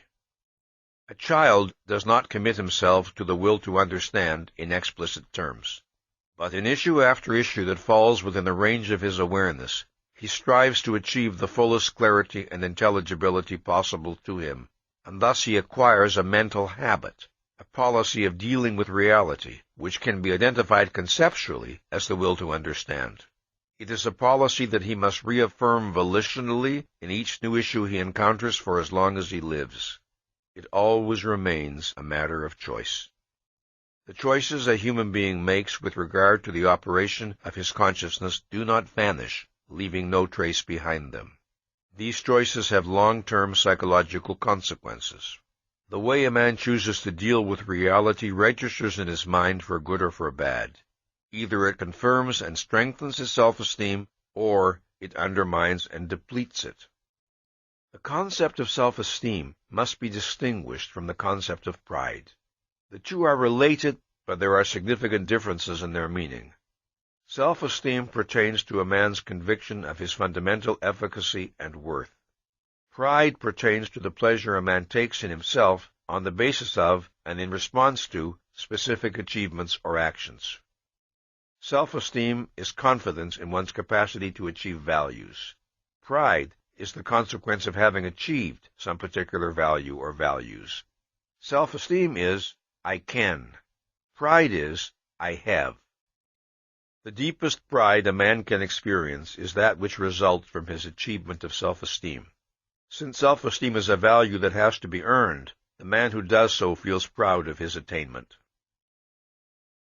If, in spite of his best efforts, a man fails in a particular undertaking, he does not experience the same emotion of pride that he would feel if he had succeeded.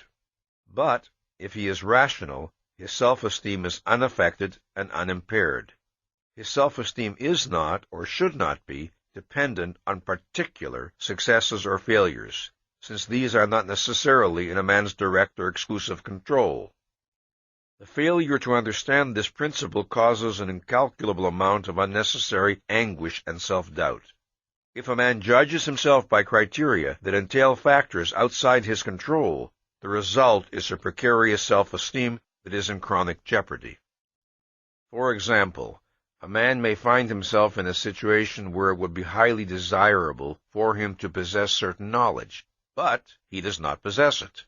This is not because of evasion or irresponsibility, but because he had seen no reason to acquire it, or had not known how to acquire it, or because the means to acquire it were not available to him.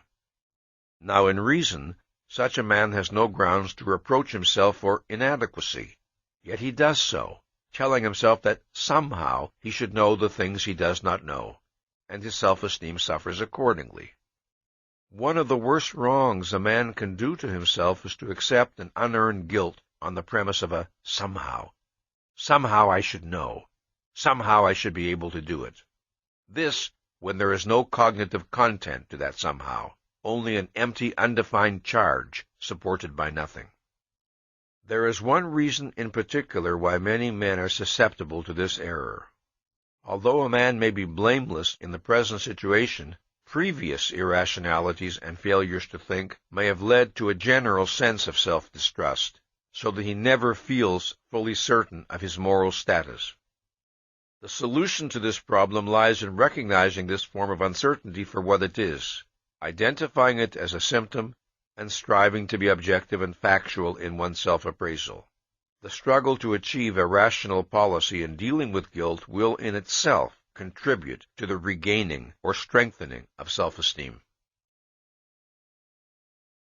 In analyzing the psychology of self-esteem, one of the most important aspects to consider is the relationship of self-esteem to productive work, and more broadly, to the growth and exercise of a man's mental abilities.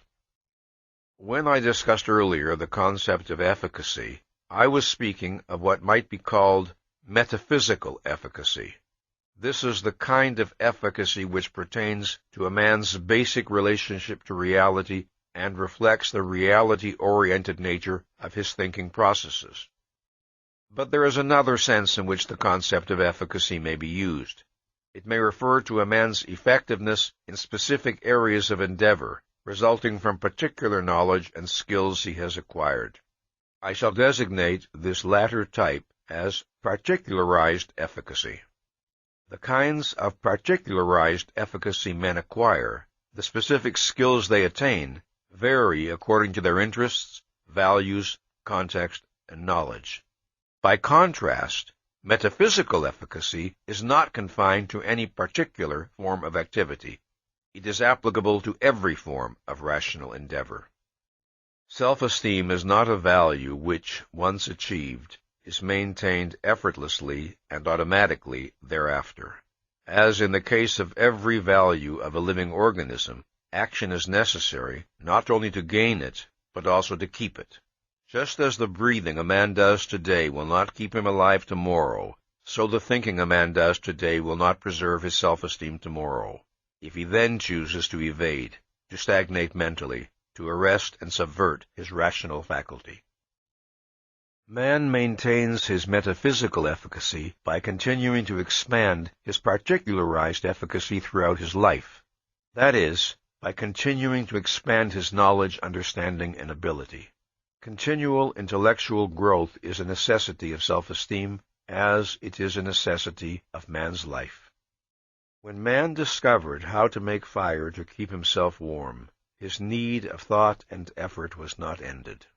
When he discovered how to fashion a bow and arrow, his need of thought and effort was not ended. When he discovered how to build a shelter out of stone, then out of brick, then out of glass and steel, his need of thought and effort was not ended.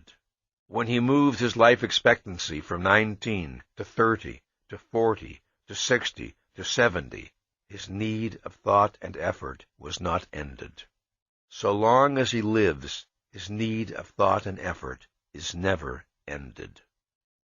The desire to grow in knowledge and skills, in understanding and control, is the expression of a man's commitment to the life process and to the state of being human. If and when a man decides that, in effect, he has thought enough, that no further learning is necessary, that he has nowhere to go and nothing to achieve, then he has decided, In fact, whether he recognizes it or not, that he has lived enough. Stagnant passivity and self-esteem are incompatible.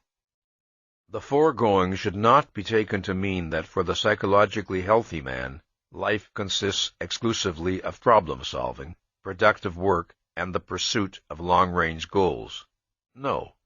Leisure, recreation, love, and human companionship are vital elements in human existence.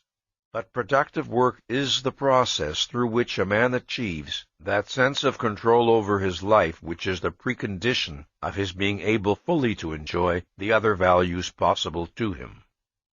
The man whose life lacks direction or purpose, the man who has no productive aim, necessarily feels helpless and out of control. The man who feels helpless and out of control feels inadequate to and unfit for existence. And the man who feels unfit for existence is incapable of enjoying it. A productive purpose is a psychological need. To live purposefully and productively is a requirement of psychological well-being. The earliest self-generated pleasure of a human being's life is the pleasure of gaining a sense of control, a sense of efficacy. As the child learns to move his body, to crawl, to bang a spoon against a table and produce a sound, to build a structure of blocks, the enjoyment he exhibits is that of a living being gaining power over its own existence. It is this form of pleasure that a psychologically healthy person never loses. It remains a central motive of his life. This attitude accounts for the phenomenon of the mentally active man who is young at 90, just as the absence of this attitude accounts for the phenomenon of the mentally passive man who is old at 30. Perhaps this is the place to remind you of what I said in the introduction, namely, that I use the term man here in the generic sense to apply equally to men and women. None of these observations are intended to apply exclusively to the male gender. The higher the level of a man's self-esteem, the higher the goals he sets for himself, and the more demanding the challenges he tends to seek. On any level of intelligence or ability, one of the characteristics of self-esteem is a man's eagerness for the new and the challenging, for that which will allow him to use his capacities to the fullest extent. In the same way, a fondness for the familiar, the routine, the unexacting, and a fear of the new and the difficult is almost certainly an indication of a self-esteem deficiency. It must be emphasized that productive achievement is a consequence and an expression of healthy self-esteem, not its cause. The cause of authentic self-esteem is psychoepistemological, the rational, reality-directed character of a person's thinking processes. The causal sequence is as follows. A rational psychoepistemology leads to the attainment of self-esteem. The two together lead to achievements. Achievements lead to pride. Failing to understand this causal sequence, many men make the disastrous error of attempting to base their self-esteem on how well they succeed in achieving particular productive goals. However, success of this kind is not necessarily in a man's direct or exclusive control. Since man is neither omniscient nor infallible, and since in many productive endeavors the participation of other people is involved, it is profoundly dangerous to a person's self-esteem to let his sense of personal worth depend on factors beyond his control. The possession of self-esteem does not provide a man with automatic immunity to errors that may have painful emotional consequences. Rationality does not guarantee infallibility. But a healthy self-esteem gives man a great weapon in dealing with errors. Since his own value and the efficacy of his mind are not in doubt, he is free to bring his full intellectual powers and knowledge to the task of identifying facts and dealing with problems. The foundation of his consciousness is secure, so to speak. Conversely, one of the most disastrous consequences of an impaired or deficient self-esteem is that it tends to hamper and undercut the efficiency of a person's thinking processes. It deprives him of the full strength and benefit of his own intelligence. There are many ways in which a deficiency in self-esteem can adversely affect a person's thinking processes. If a man who faces the basic problems of life with an attitude of, "Who am I to know? Who am I to decide?" the man is undercut intellectually at the outset. A mind does not struggle for that which it regards as impossible. If a man feels that his thinking is doomed to failure, he doesn't think, or doesn't think very persistently. If a man sees himself as helpless, ineffectual, his actions will tend to confirm and reinforce his negative self-image, thus setting up a vicious circle. By the same principle, a man who is confident of his efficacy will tend to function efficaciously. A man's self-appraisal has profound motivational consequences for good or for bad. Its most immediate impact is felt in the quality and ambitiousness of his thinking. Many men become, in effect, the psychological prisoners of their own negative self-image. They define themselves as weak or mediocre or unmasculine or cowardly or ineffectual, and their subsequent performance is affected accordingly. The process by which this occurs is subconscious. Most men do not hold their self-image in conscious, conceptual form. While men are capable of acting contrary to their negative self-image, and many men do so at least on some occasions, the factor that tends to prevent them from breaking free is their attitude of resignation toward their own state. This is a particularly tragic error. When a person suffers from low self-esteem and institutes various irrational defenses to protect himself from the knowledge of his deficiency, he necessarily introduces distortions into his thinking. Consider, for example, the case of a man who, lacking authentic self-esteem, attempts to gain a sense of personal value from the image of himself as a big operator in business, a daring and shrewd go-getter who is just one deal away from a fortune. He keeps losing money in one get-rich-quick scheme after another. He is always blind to the evidence that his plans are impractical, always boasting extravagantly, his eyes on nothing but the hypnotically dazzling image of himself as a brilliantly skillful businessman. In order to protect a view of himself that the facts of reality cannot sustain, he severs cognitive contact with reality. He moves from one disaster to another, his sight turned inward, dreading to discover that the vision of himself, which feels like a life-preserver, is in fact a noose choking him to death. There is no way to preserve the clarity of one's thinking so long as there are considerations in one's mind that take precedence over the facts of reality. Pretense, self-deception, role-playing are so much a part of most men's lives that they have virtually lost, if they ever possessed, the knowledge of what it means to have an unreserved respect for the facts of reality. That is, what it means to take reality seriously. They spend most of their lives in the subjective world of their own neurotic creation, then wonder why they feel anxiety and helplessness in the real world. The misery, frustration, and terror that characterize the psychological state of most men testify to two facts.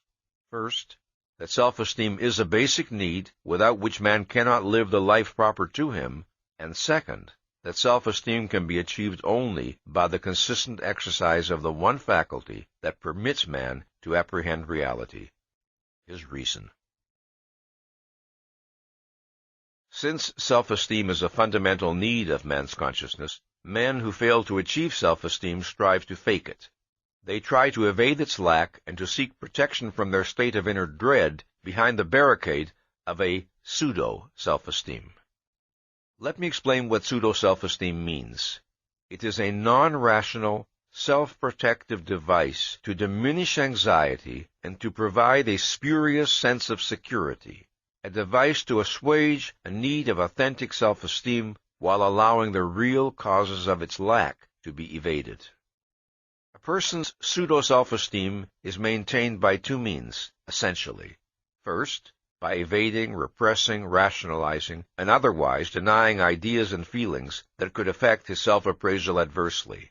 And second, by seeking to derive his sense of efficacy and worth from something other than rationality, some alternative value or virtue which he experiences as less demanding or more easily attainable. This might include such things as doing one's duty, or being financially successful, or sexually attractive. This complex process of self-deception, on which the neurotic builds so much of his life, holds the key to his motivation, to his values, and his goals. To understand the nature and form of a particular man's pseudo-self-esteem is to understand the mainspring of his actions, to know, in effect, what makes him tick. In the psychology of a man of authentic self-value, there is no clash between his recognition of the facts of reality and the preservation of his self-esteem. This is because he bases his self-esteem on his determination to know and to act in accordance with the facts of reality as he understands them. But to the man of pseudo-self-esteem, reality appears as a threat. He feels in effect that it's reality or his self-esteem. This is why a man may be perfectly rational and lucid in an area that does not touch on or threaten his pseudo-self-esteem, and be flagrantly irrational, evasive, defensive, and even stupid in an area which is threatening to his self-appraisal. The process of evasion and repression is not sufficient to provide a neurotic with the illusion of self-esteem. That process is only part of the self-deception he perpetrates. The other part consists of the values he chooses as the means of achieving a sense of personal worth. In the process of choosing values, there is a fundamental difference in principle between the motivation of a man of self-esteem and a man of pseudo-self-esteem. An individual who develops healthily derives intense pleasure and pride from the work of his mind and from the achievements which that work makes possible. Feeling confident of his ability to deal with the facts of reality, he will want a challenging, effortful, creative existence. Feeling confident of his own value, he will be drawn to self-esteem in others. What he will desire most in human relationships is the opportunity to feel admiration. He will want to find persons and achievements he can respect that will give him the pleasure which his own character and achievements can offer others. In the sphere both of work and of human relationships, his base and motor is a firm sense of confidence, of efficacy, and as a consequence, a love for existence, for the fact of being alive.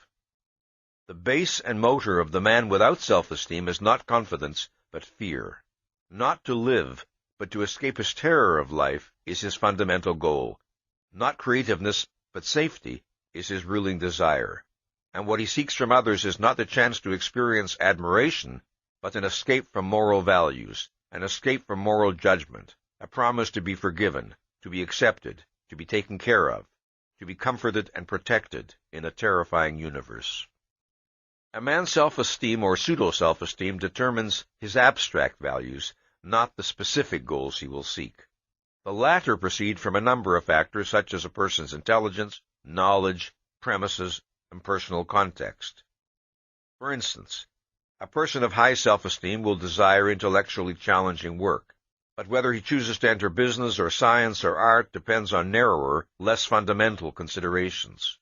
Similarly, a man of pseudo-self-esteem will desire that others protect him from reality, but a variety of factors determine whether he feels more at home among the country club set, or the academic set, or the underworld set.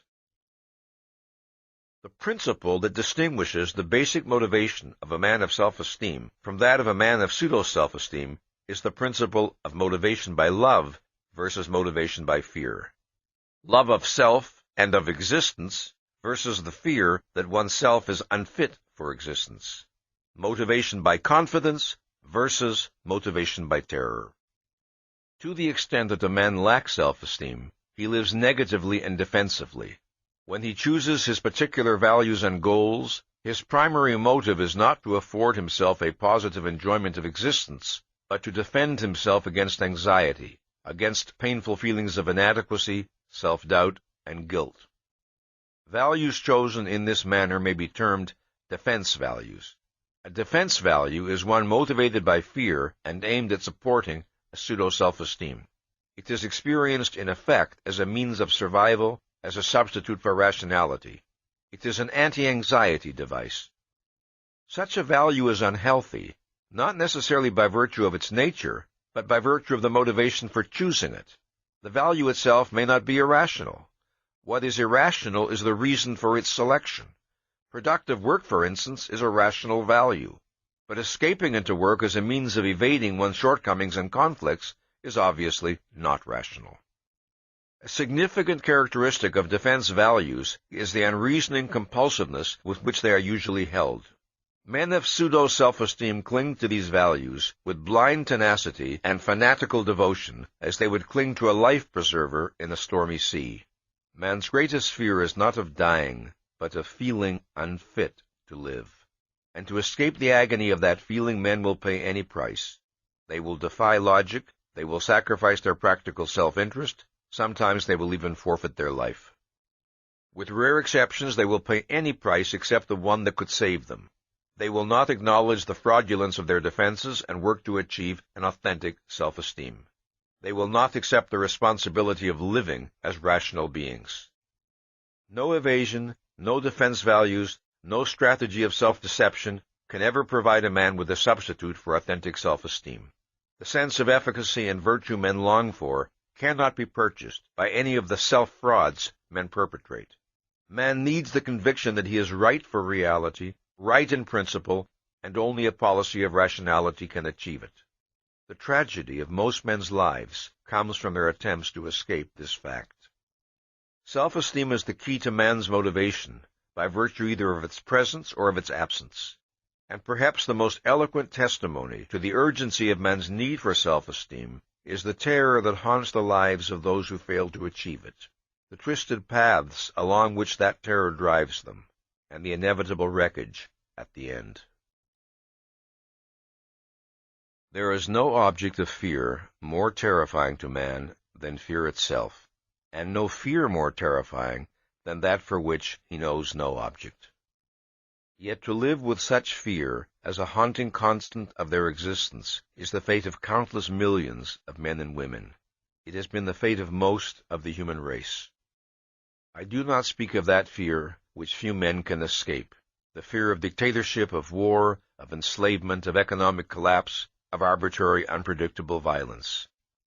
Such fear can be natural and rational, a realistically appropriate response to concrete and tangible dangers. The fear of which I speak occurs without the existence of any apparent perils. Its unique characteristic is that it appears to be causeless. Its victims know only that it has struck them, but they do not know why. Project the kind of terror a man would feel while hanging by a frayed rope over an abyss. Then omit the rope and the abyss. Conceive of a person victimized by such an emotion, not while suspended precariously in space, but while safely at home in his living room or at his office. This is pathological anxiety in its acute stage. Pathological anxiety is a state of dread experienced in the absence of any actual or impending objectively perceivable threat. Pathological anxiety differs from the ordinary fears of everyday life. Ordinary fear is a proportionate and localized reaction to a concrete, external, and immediate danger, such as fear of standing in the path of an oncoming car. It differs also from normal anxiety. Normal anxiety is a feeling of helplessness and apprehension directed, like fear, toward a specific source. But the danger is less immediate than in the case of fear, and the emotion is more anticipatory, such as the feeling that might overcome a person confronted with signs of some serious illness. Normal fear and anxiety vanish when the danger is removed. They are not, in effect, a personality attribute of their possessor, but pathological anxiety is. Pathological anxiety does not always appear in an intense or violent form. Many of its victims know it not as an acute attack of panic or as a chronic sense of dread, but only as an occasional uneasiness, a diffuse sense of nervousness and apprehension, coming and going unpredictably, pursuing some incomprehensible pattern of its own. It can exist on a continuum from faint discomfort to an experience of such agony that many who have known it have sworn they would sooner die than undergo it a second time. In cases of pathological anxiety, the sufferer can give no identity to that which he fears, for he feels afraid of nothing in particular and of everything in general. If he tries to offer some rationalized explanation for his feeling, if he grasps at some sign in the external world to prove he is in danger, his explanations are transparently illogical. He then acts as though that which he fears is not any specific concrete, but reality as such. The percentage of people in the world who suffer from an acute form of mental or emotional disturbance is high. Yet such persons constitute only a very small percentage of the total number of men and women who suffer from pathological anxiety throughout most of their lives, but whose disorder never reaches an alarming degree. These individuals would, in most cases, be regarded by those around them as quite normal. They would not themselves think of questioning their psychological health merely because they are prey to fits of inexplicable, objectless apprehension. These are the persons who, for instance, cannot bear to be alone, or they cannot live without sleeping pills, or drink too much, or they feel a constant need to be amusing and entertain, or flee to too many movies they have no desire to see, and to too many gatherings they have no desire to attend.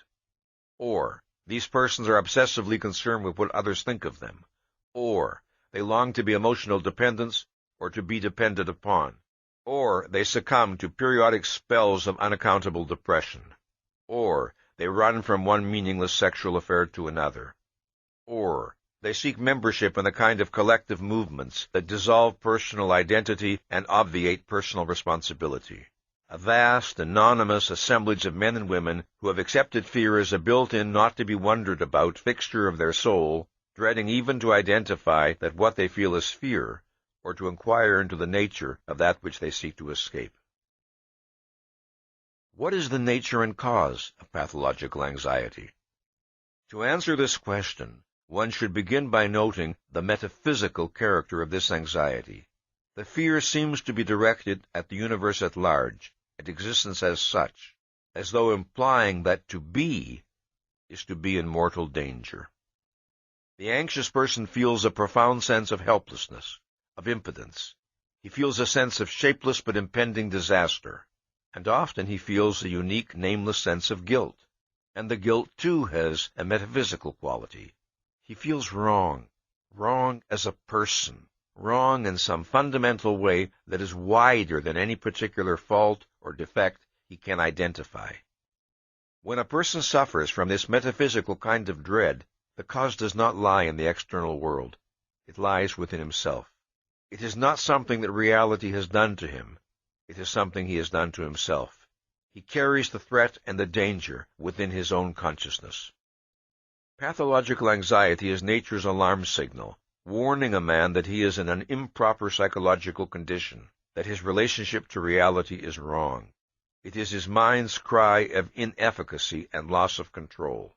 It is a crisis of self-esteem. Whenever a man feels fear, any kind of fear, his response reflects an estimate of some danger to him, some threat to his values. The value being threatened, in the case of pathological anxiety, is the sufferer's ego. A person's ego is his mind, his faculty of awareness, his ability to think. It is the faculty that perceives reality, preserves the inner continuity of his existence, and generates his sense of personal identity. Any threat to a person's ego, anything which he experiences as a danger to his mind's efficacy and control, is a potential source of pathological anxiety. The pain of this anxiety is the most terrible that man can know, because the value at stake is necessarily the most crucial of all his values. In order to deal with existence successfully, to achieve the values and goals his life and well-being require, man needs to strive for an unobstructed cognitive contact with reality. This means that he must maintain a full mental focus, must seek the clearest possible awareness with regard to his actions and concerns, and everything which bears upon them. If a man defaults on the responsibility of this task, the consequences are not merely the failure and defeats he suffers existentially. The deadlier penalty is the consequence for his ego, for his sense of himself. He is sentenced to the feeling that his mind is not a reliable instrument. Whatever a man may have the power to fake, he has no way to fake an efficacy his ego does not possess. If his mind is out of control, it is out of control. No rationalizations, no denials can wipe this fact out of existence or extinguish its psychological consequence, self-distrust. If a person refuses to give thought to issues which he knows, clearly or dimly, require his attention, he may evade the fact of his evasion, but the contradiction between his knowledge and his performance is a fact and cannot be escaped. The fact does not vanish. It is registered in his subconscious, along with the knowledge that the evaded issues have not vanished either. The result is self-distrust. If a man establishes within his consciousness the principle that it is permissible to act with his mind unfocused, that he need not know what he is doing or why, that the difficult need not be thought about, that the painful need not be faced, that the undesirable need not be acknowledged, then this is the secret knowledge about its method of functioning that a man's ego cannot escape. This is the root of self-distrust, self-doubt, and guilt. When one considers the amount of reckless irrationality that most men permit themselves and regard as normal, one does not have to be astonished by the prevalence of so-called causeless fear. If men feel anxiously uncertain of their ability to deal with the facts of existence, they have given themselves ample grounds for their feeling. But pathological anxiety, we must remember, is pathological. That is, it's symptomatic of an abnormal and unhealthy condition. A state of chronic dread is not man's natural condition. The fact that man is neither omniscient, nor omnipotent, nor infallible, nor immortal does not constitute grounds for his ego to feel overwhelmed by a sense of inefficacy.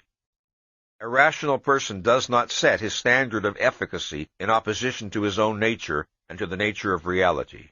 Neither is man born with any sort of original sin.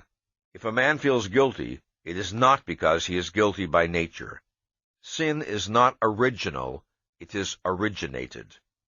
The problem of anxiety is psychological, not metaphysical. To the extent that a person indulges in irrational, mind-subverting psychoepistemological policies, he sentences himself to a chronic anticipation of disaster. If he fails to do the thinking his life and concerns require, he cannot escape the awareness that the range of his action exceeds the range of his thought, that challenges and demands will confront him to which he is inadequate. He feels afraid because of the thinking he failed to do, and guilty because of the knowledge that he should have done it.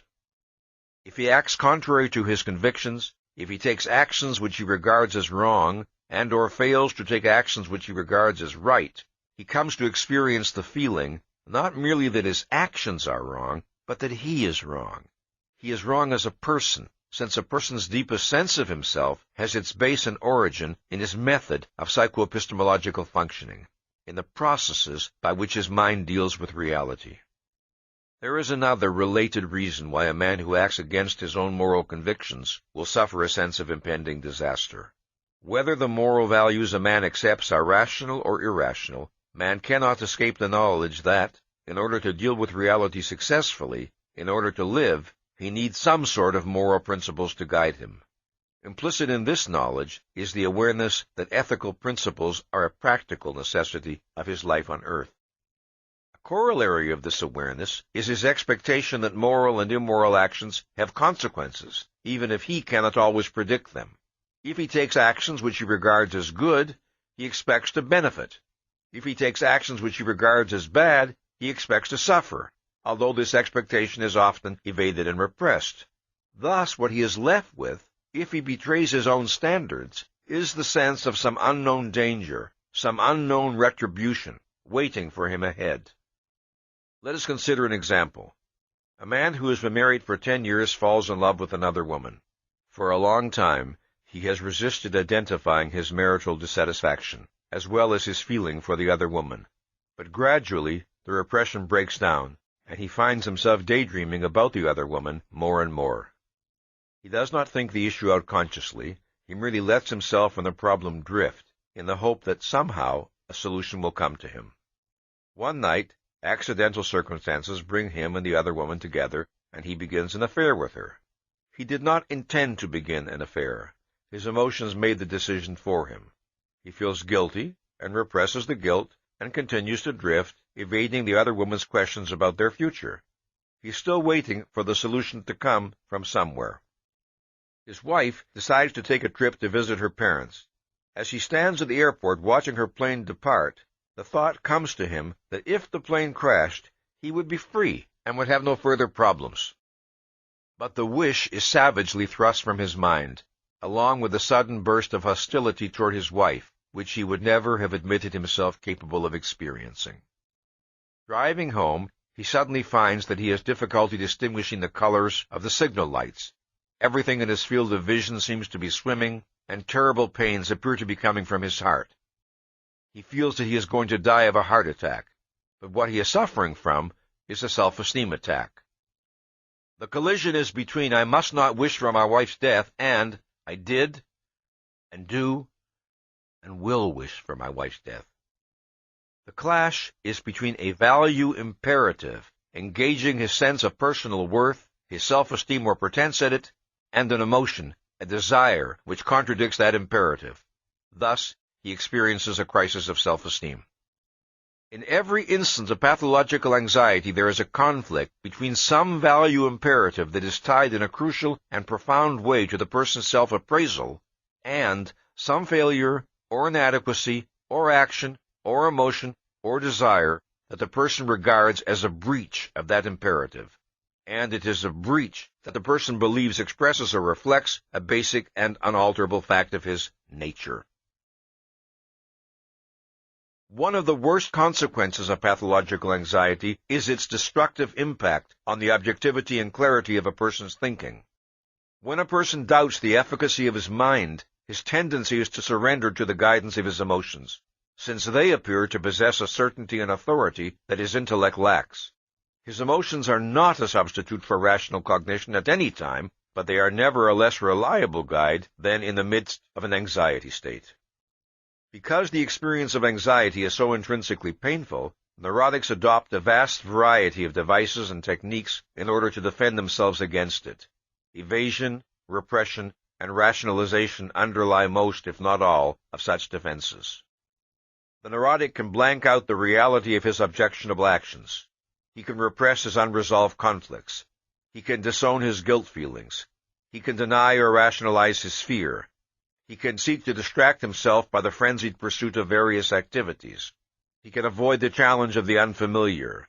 He can elaborate a fantasized self-image to protect him from a self-evaluation he dreads to acknowledge. Often, the repression of the anxiety problem and of the conflicts underlying it results in the formation of other neurotic symptoms. One of these symptoms is particularly worthy of attention in the present context: neurotic depression. Depression, like anxiety, can be normal or pathological. Anxiety is a response to the threatened destruction or loss of a value. Depression is a response to the accomplished destruction or loss of a value. Anxiety is anticipatory and is directed to the future. Depression is directed to the past. Depression is regarded as pathological when it is unrelated to any objective loss, or when its intensity and duration are grossly disproportionate to the loss.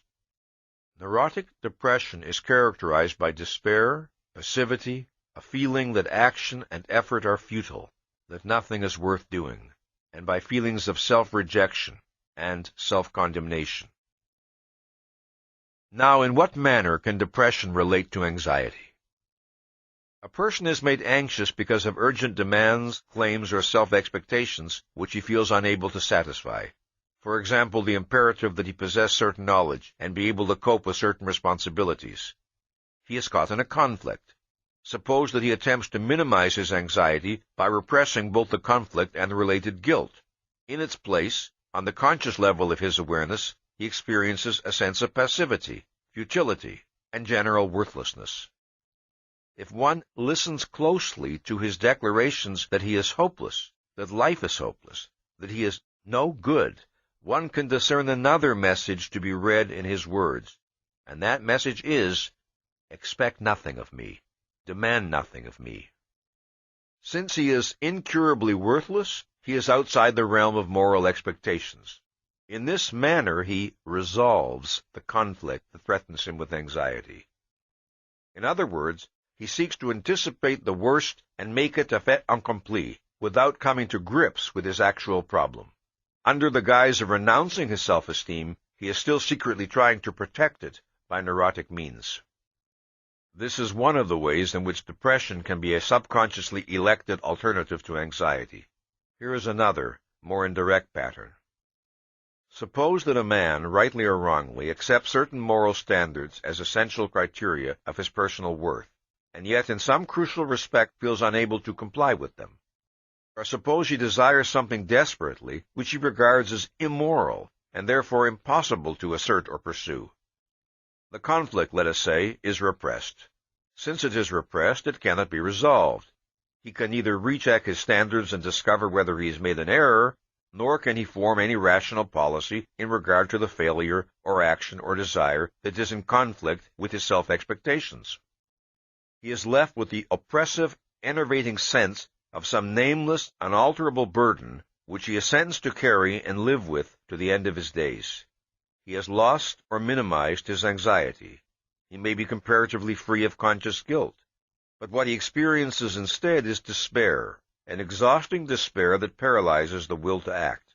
He has relinquished the possibility of achieving self-esteem or happiness. To regain his mental health, the depressed person must be willing to experience anxiety. He must be willing to relinquish the comfort of despair and to confront his anxiety-provoking conflicts in order to resolve them and move forward. Anxiety is still a sign of life, of conflict and struggle, and therefore of possible victory. But depression is resignation to defeat. Anxiety and guilt are painful and disruptive of clear objective thinking. But just as physical pain has a crucial survival value, warning a person that his body is in danger, so anxiety and guilt have the same survival value and perform the same function for man's mind and person. Man is free to ignore the warning signals of danger, but the warning is there, in the form of a penalty he cannot escape. And thus, paradoxically, pathological anxiety is at once man's protector and his nemesis. If a man defaults on the responsibility of reason, then his self-betrayed ego becomes its own avenger. A man need not have solved his every psychological problem before he can be free of anxiety and guilt, but it is necessary that he correct the base of his problems, the policy of permitting some other considerations to take precedence over his perception of the facts of reality. The determination to face his problems, to look at reality, is the essential first step in the process by which a man sets himself free of fear and guilt. If and to the extent that this determination is maintained and implemented, psychological liberation will follow. Entailed by the process of achieving self-esteem is a corollary process, that of forming a strong, positive sense of personal identity, the sense of being a clearly defined psychological entity. A person's I, his ego, his deepest sense of self, is his faculty of awareness, his capacity to think. Across his lifetime, a person's knowledge grows, his convictions may change, his emotions come and go. But that which knows, judges, and feels, that is the changeless constant within him. To choose to think, to identify the facts of reality, to assume the responsibility of judging what is true or false, right or wrong, is man's basic form of self-assertiveness. It is his acceptance of his own nature as a rational being, his acceptance of the responsibility of intellectual independence, his commitment to the efficacy of his own mind. The hallmark of healthy self-assertiveness in a child is his visible delight in the action of his mind, his desire for the new, the unexplored, the challenging, his refusal to accept on faith the platitudes of his elders. Add to that his insistent use of the word why, his boredom with routine, his hunger for that which will necessitate the fullest exercise of his powers, and thus allow him to achieve and experience the growing pride of self-esteem. Above all, as he grows and develops, such a child is the originator of his own goals. He does not look to others to tell him what will give him enjoyment. He does not expect and does not wish to be told what to do with his time, what to admire, what to pursue, and, years later, what career to select. He is a self-generator, and he is not frightened by, this responsibility. It is this policy, this attitude toward life and toward oneself, that results in the formation of a strong, positive sense of personal identity. The process of healthy growth to psychological maturity rests on a person's acceptance of intellectual responsibility for his own existence. As a human being grows to adulthood, reality confronts him with increasingly more complex challenges at each succeeding stage of his development. The range of thought, knowledge, judgment, and decision-making required of him at the age of 12 is greater than that required at the age of 5. The range required at 20 is greater than that required at 12. At each stage, the responsibility demanded of him involves both cognition and evaluation. He has to acquire a knowledge of facts, and he has to pass value judgments and choose goals. The acceptance of full responsibility for this task is not automatic. The decision to function as an intellectually independent, self-responsible entity is not wired into his brain by nature. It is a challenge to which he responds positively or negatively by choice. Without ever confronting the issue in fully identified terms, the overwhelming majority of men begin retreating very early in life from the challenges of proper conceptual growth, and they die never having actualized more than a small fraction of their potential intelligence. The self-esteem deficiency expressed in the feeling of, "Who am I to know? Who am I to judge? Who am I to decide?" is the consequence of too many retreats from the responsibility of thought and judgment in situations where the person did not have to retreat, where an effort could and should have been made, but was not. Often this policy of self-abdication is wittingly or unwittingly encouraged by parents and other elders who act in such a way as to penalize intellectual independence and initiative on the part of the child. Or the parents and other elders create an impression of such bewildering irrationality that the child simply gives up the effort to understand. By the same token, adults make a positive contribution to the child's proper development to the extent that they encourage and reward independence and self-responsibility. They also act in a consistent, predictable, intelligible manner which supports or implants in the child the conviction that he is living in a knowable world. The fear of relying on the judgment of one's own mind is felt most acutely in the realm of values, because of the direct consequences of one's judgments for one's life and well-being. The evaluative errors that men make affect them personally far more often and far more devastatingly than do most of their cognitive errors.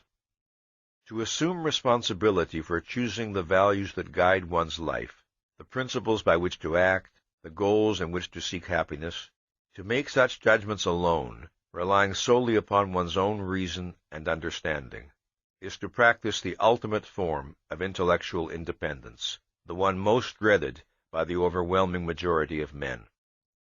Still another reason why the fear of independence is most intense in the sphere of value judgments is the fact that independence in this area is most likely to bring a person into conflict with other people. Cognitive differences do not necessarily generate personal animosity among people. Value differences commonly do. Therefore, independence in the sphere of value judgments is more demanding psychologically. Since a social form of existence is proper to man, since he has many benefits to derive from living among and dealing with his fellow men, it should be recognized that the desire to have a harmonious relationship with his fellow men is a reasonable one. It becomes unreasonable only if and when a man subordinates his mind and judgment to that desire. In other words, if he places that desire above his perception of reality.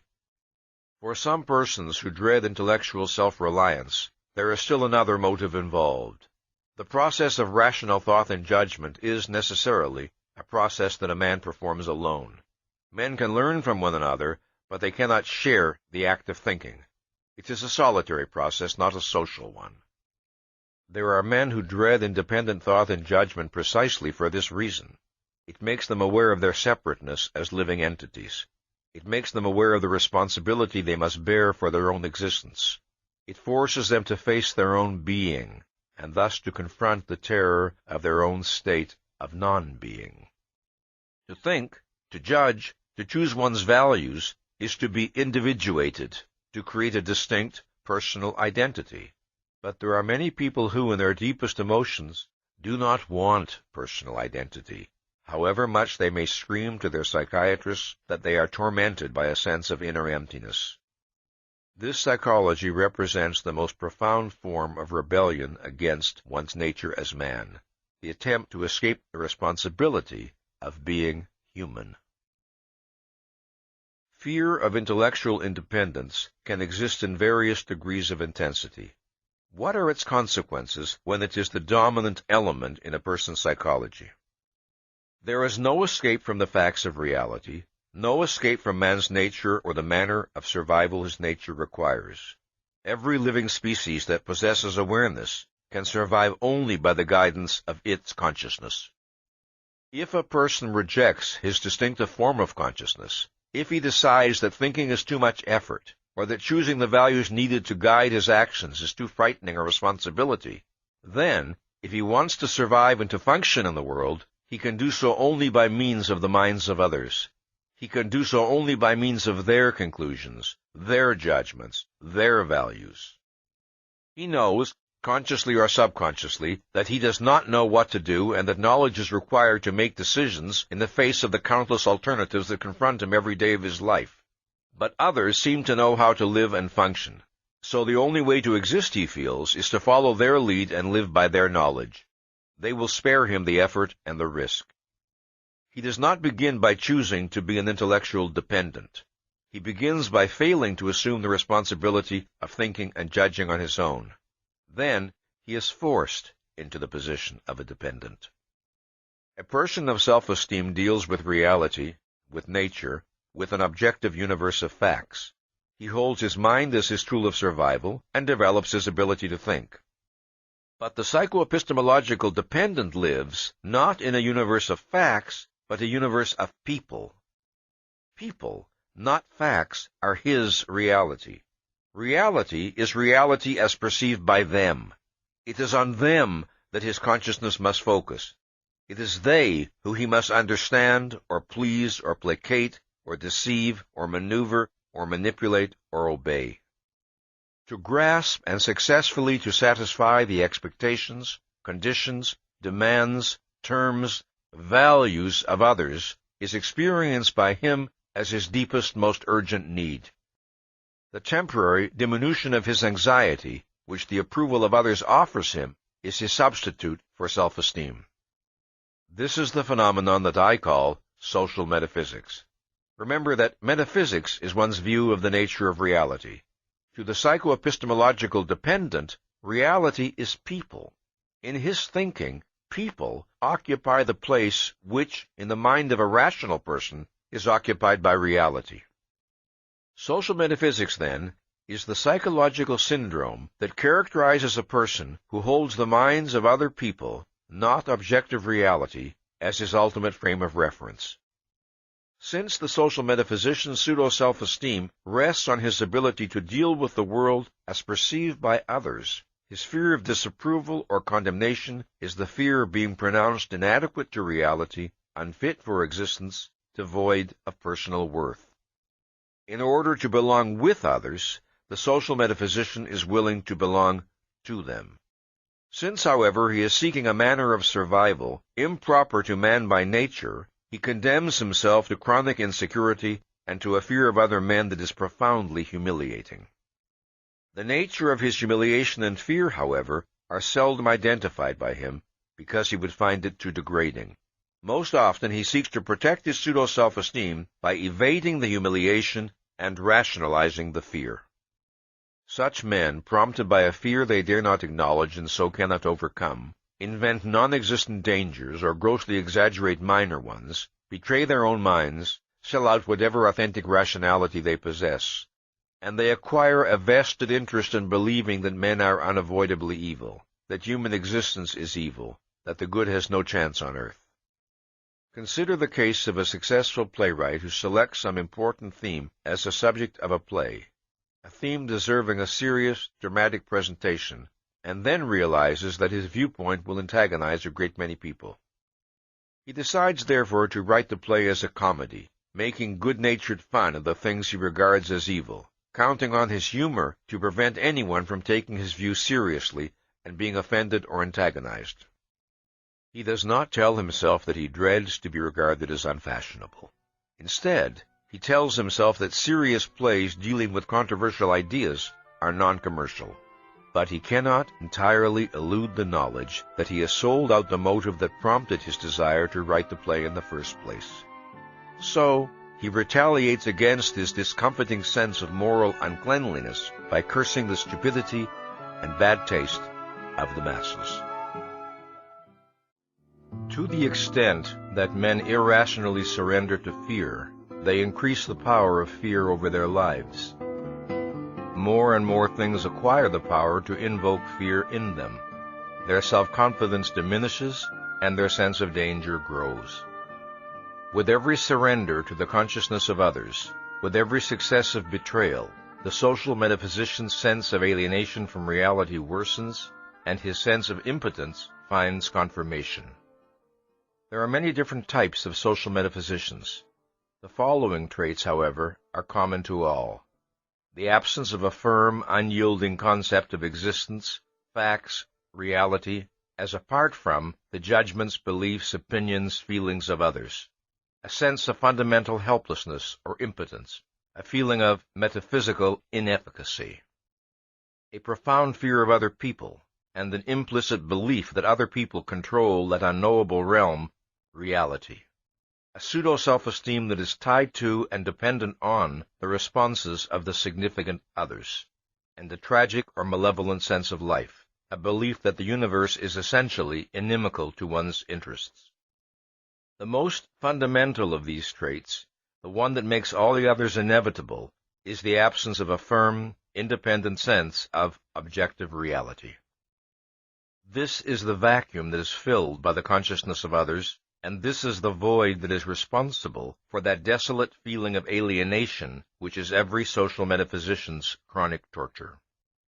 It is important to observe that the experience of self-alienation and the feeling of being alienated from the world around one proceed from the same cause, one's default on the responsibility of thinking. The suspension of proper cognitive contact with reality and the suspension of one's ego are a single act. A flight from reality is a flight from self.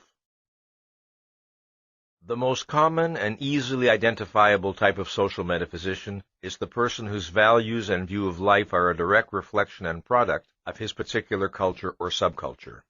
This is the person who is sometimes described as a conformist. I shall designate this type as the conventional social metaphysician. This is the person who accepts the world and its prevailing values ready-made. His is not to reason why. What is true? What others say is true. What is right? What others believe is right. How should one live? As others live. Why does one work for a living? Because one is supposed to. Why does one get married? Because one is supposed to. Why does one have children? Because one is supposed to. Why does one go to church? Oh, please don't start discussing religion. You might offend someone. This is the person for whom reality is the world as interpreted by the significant others of his social environment. This is the person whose sense of identity and personal worth is a function of his ability to satisfy the values, terms, and expectations of others as he imagines them. This is the type of man without whom no dictatorship could establish itself or remain in existence. He is the man who, in response to advanced signs of danger, closes his eyes. This, lest he be compelled to pass independent value judgments and to recognize that his world is not safe, that action and protest are demanded of him, that the policies and goals of his leaders are evil, and that the significant others are wrong. In the midst of atrocities, he tells himself that the authorities must have their reasons, in order to escape the terror of knowing to whom and to what he has surrendered his existence. It is this same man who, usually when it is too late, will sometimes rebel in hysterical indignation when the atrocities have come too close and cannot be evaded any longer. And this same man may die senselessly in ineffectual protest, screaming at the malevolent omnipotence of the enemy and wondering who or what had made the enemy's power possible. The conventional type is the most blatant and uncomplicated species of social metaphysician. He represents the paradigm case, so to speak, the basic pattern that serves as a reference point with regard to which other species of social metaphysicians may be understood. Another type of social metaphysician is the power seeker. In this type, fear of others is especially pronounced. He finds his fear intolerable, and his reaction is an overriding emotion of hatred. The hatred is aimed at those who invoke his fear. Resentment and hostility are his dominant emotional traits. The power-seeking social metaphysician feels too unsure of his ability to gain the love and approval he desires. His sense of inferiority is overwhelming, and the humiliation of his dependence infuriates him.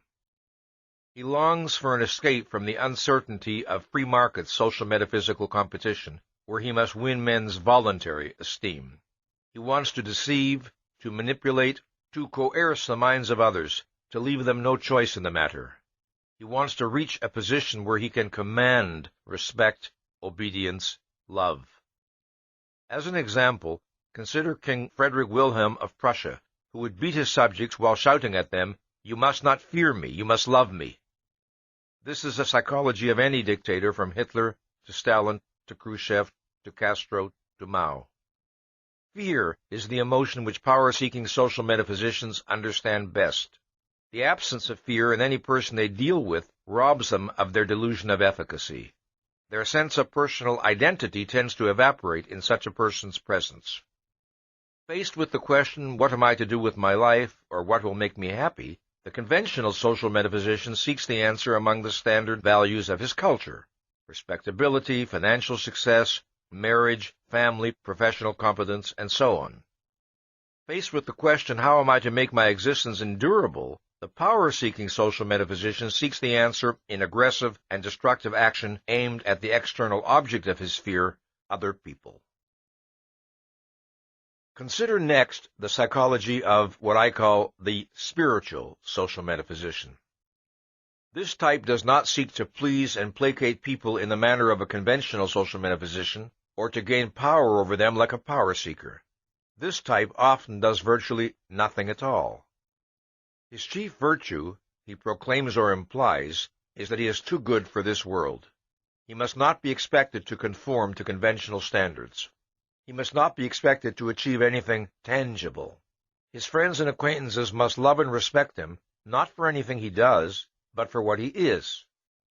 The spiritual social metaphysician's claim to esteem rests on his alleged possession of a superior kind of soul, a soul that is not his mind, not his thoughts, not his values, not anything specifiable, but an ineffable composite of undefinable longings, incommunicable insights, and impenetrable mystery.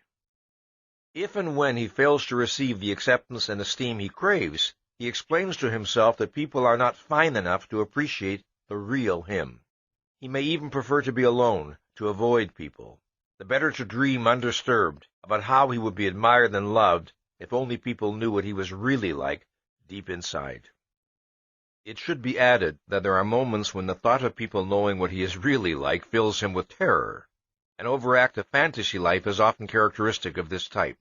He sees himself as a religious saint, or an inspired statesman, or a renowned poet, or a sexually irresistible Don Juan. The extreme case of this mentality is a subtype which may be designated as the religious fanatic social metaphysician. This type of person can dissociate himself from the human race altogether, with God as his significant other, as the object of his social metaphysical attachment. Having despaired of impressing his fellow men, it is God whom he seeks to impress. Since God cannot frown at him, or snub him socially, or inquire as to why he doesn't get a job, the religious fanatic type is free to imagine that God is smiling down at him, blessing and protecting him, responding to the true nobility of his soul, which everyone on earth is too superficial or corrupt to do. Then there is the independent social metaphysician.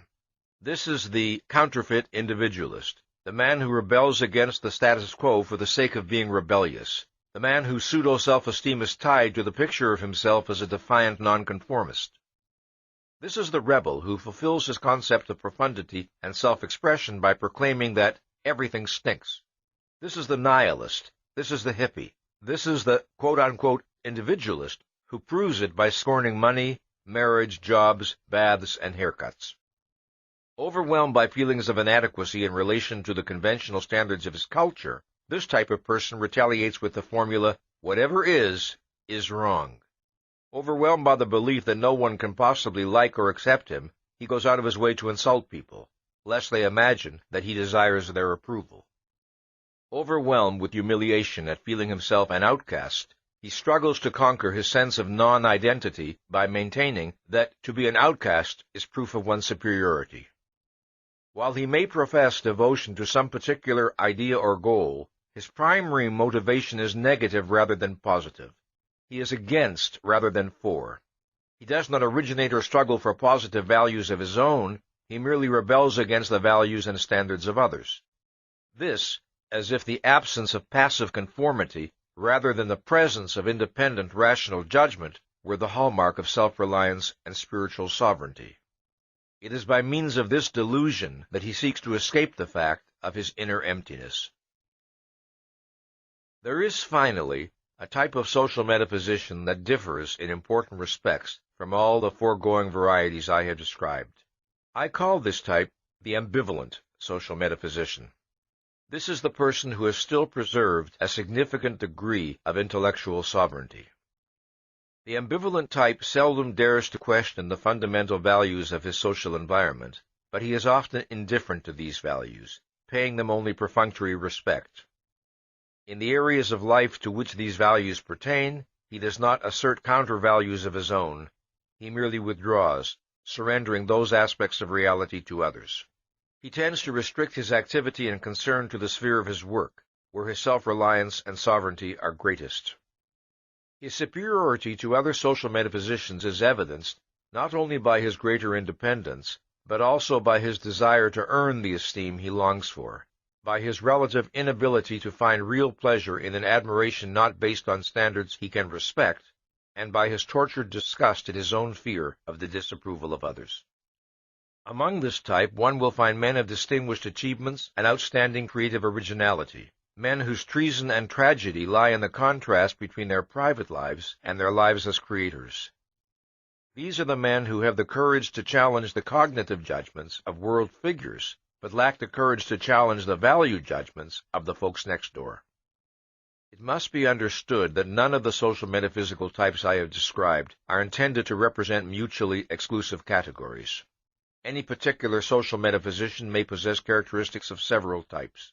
The purpose of such a typological description is to isolate certain dominant trends among social metaphysicians.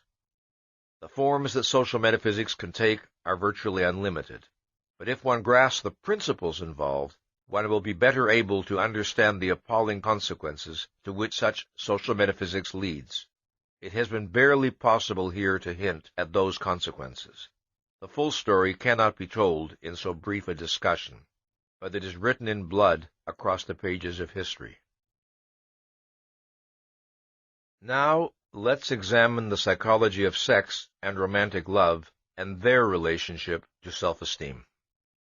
The two sources of greatest potential happiness for human beings are productive work and romantic love.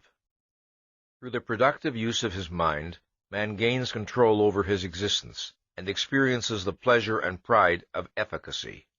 Through romantic love, man gains the ultimate emotional reward of his efficacy and worth, not merely as a producer, but as a person, the reward and celebration of himself and of what he has made of himself, that is, of the kind of character and soul he has created.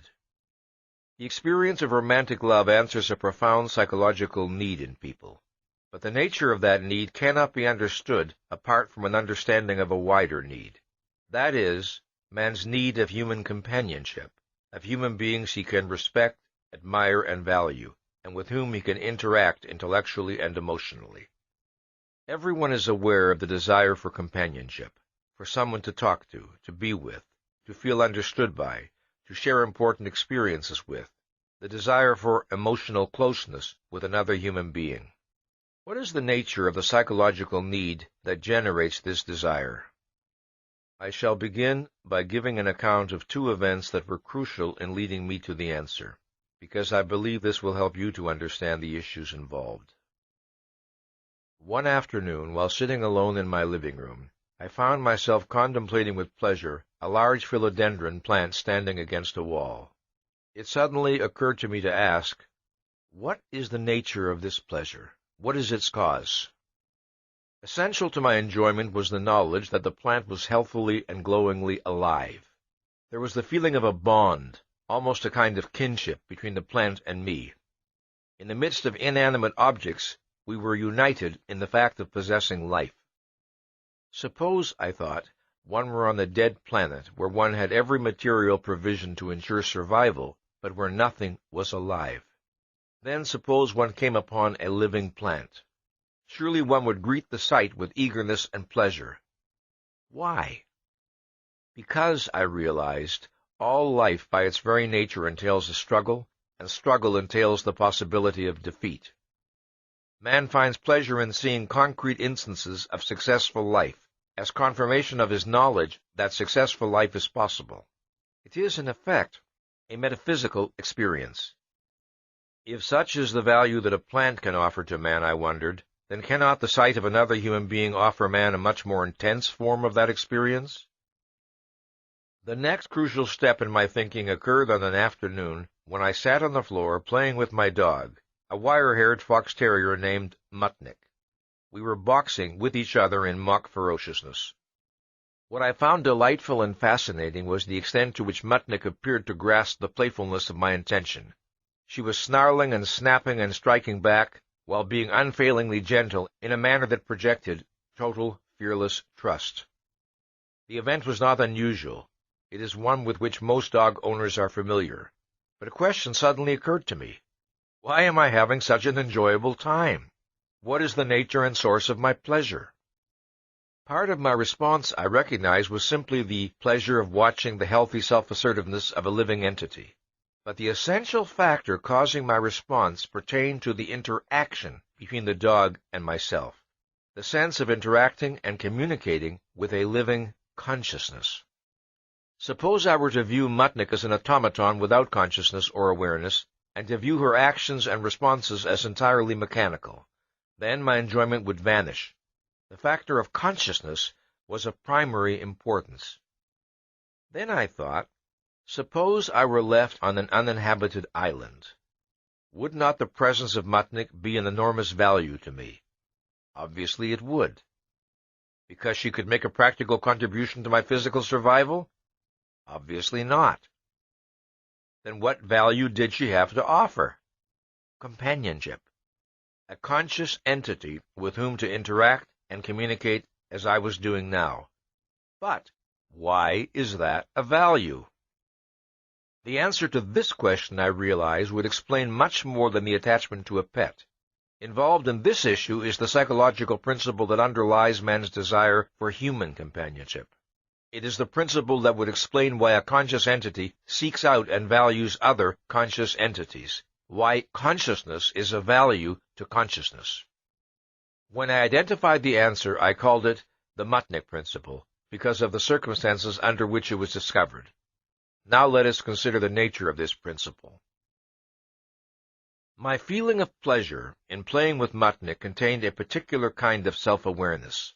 The self-awareness came from the nature of the feedback Mutnik was providing. From the moment I began to playfully box, she responded in an equally playful manner. She conveyed no sign of feeling threatened. She projected an attitude of trust and pleasurable excitement. The effect of Mutnik's behavior was to make me feel seen, to make me feel psychologically visible. Mutnik was responding to me not as to a mechanical object, but as to a person. What is significant is that Mutnik was responding to me as a person in a way that I regarded as objectively appropriate. Had she responded with fear and an attitude of cowering, I would have experienced myself as being misperceived by her and would not have felt pleasure. Now, why does man find pleasure in the experience of self-awareness and psychological visibility that the appropriate feedback from another consciousness can evoke? Consider the fact that normally man experiences himself as a process, in that consciousness itself is a process, and the contents of man's mind are a shifting flow of perceptions, thoughts, and emotions.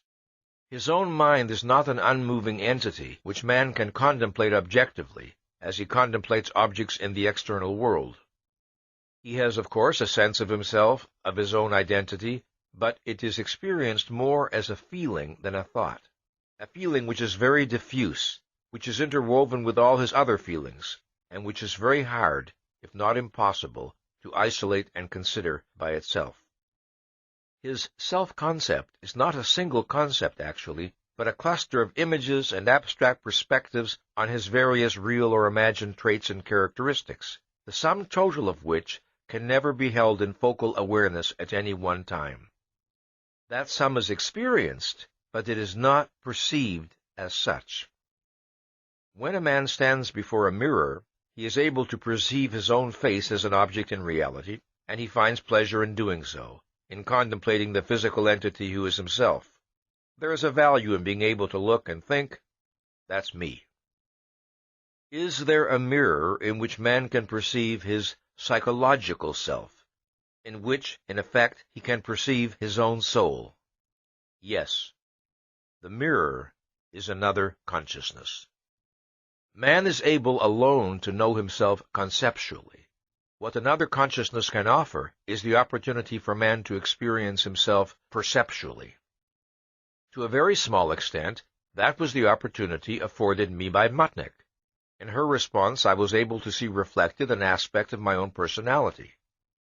But a human being can experience this self-awareness to a full and proper extent only in a relationship with a consciousness like his own, that is, another human being. Just as there are many different aspects of a man's personality and inner life, so a man may feel visible in different respects in different human relationships. He may experience a greater or lesser degree of visibility over a wider or narrower range of his total personality, depending on the nature of the person with whom he is dealing and on the nature of their interaction.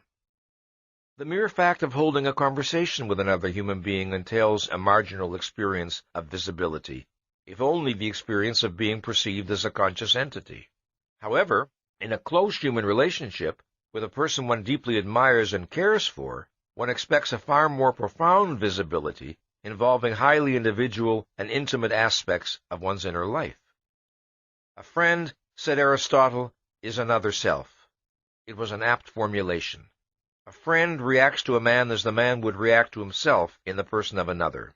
Thus, the man perceives himself through his friend's reaction. He perceives his own person through its consequences, in the consciousness and behavior of the perceiver. This, then, is the root of man's desire for companionship and love. It is the desire to perceive himself as an entity in reality through the reactions and responses of other human beings. In any given relationship, the extent to which a man achieves this experience depends crucially on two factors. First, the extent of the mutuality of mind and values that exists between himself and the other person. Second, the extent to which his self-image corresponds to the actual facts of his psychology, that is, the extent to which he knows himself and judges himself correctly.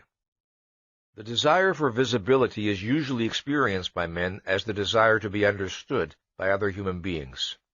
If a man is happy and proud of some achievement, he wants to feel that those who are close to him understand his achievement and its personal meaning to him, understand and attach importance to the reasons behind his emotions. Or, if a man is given a book by a friend and told that this is the kind of book he will enjoy, the man feels pleasure and gratification if his friend's judgment proves correct, because he feels visible, he feels understood.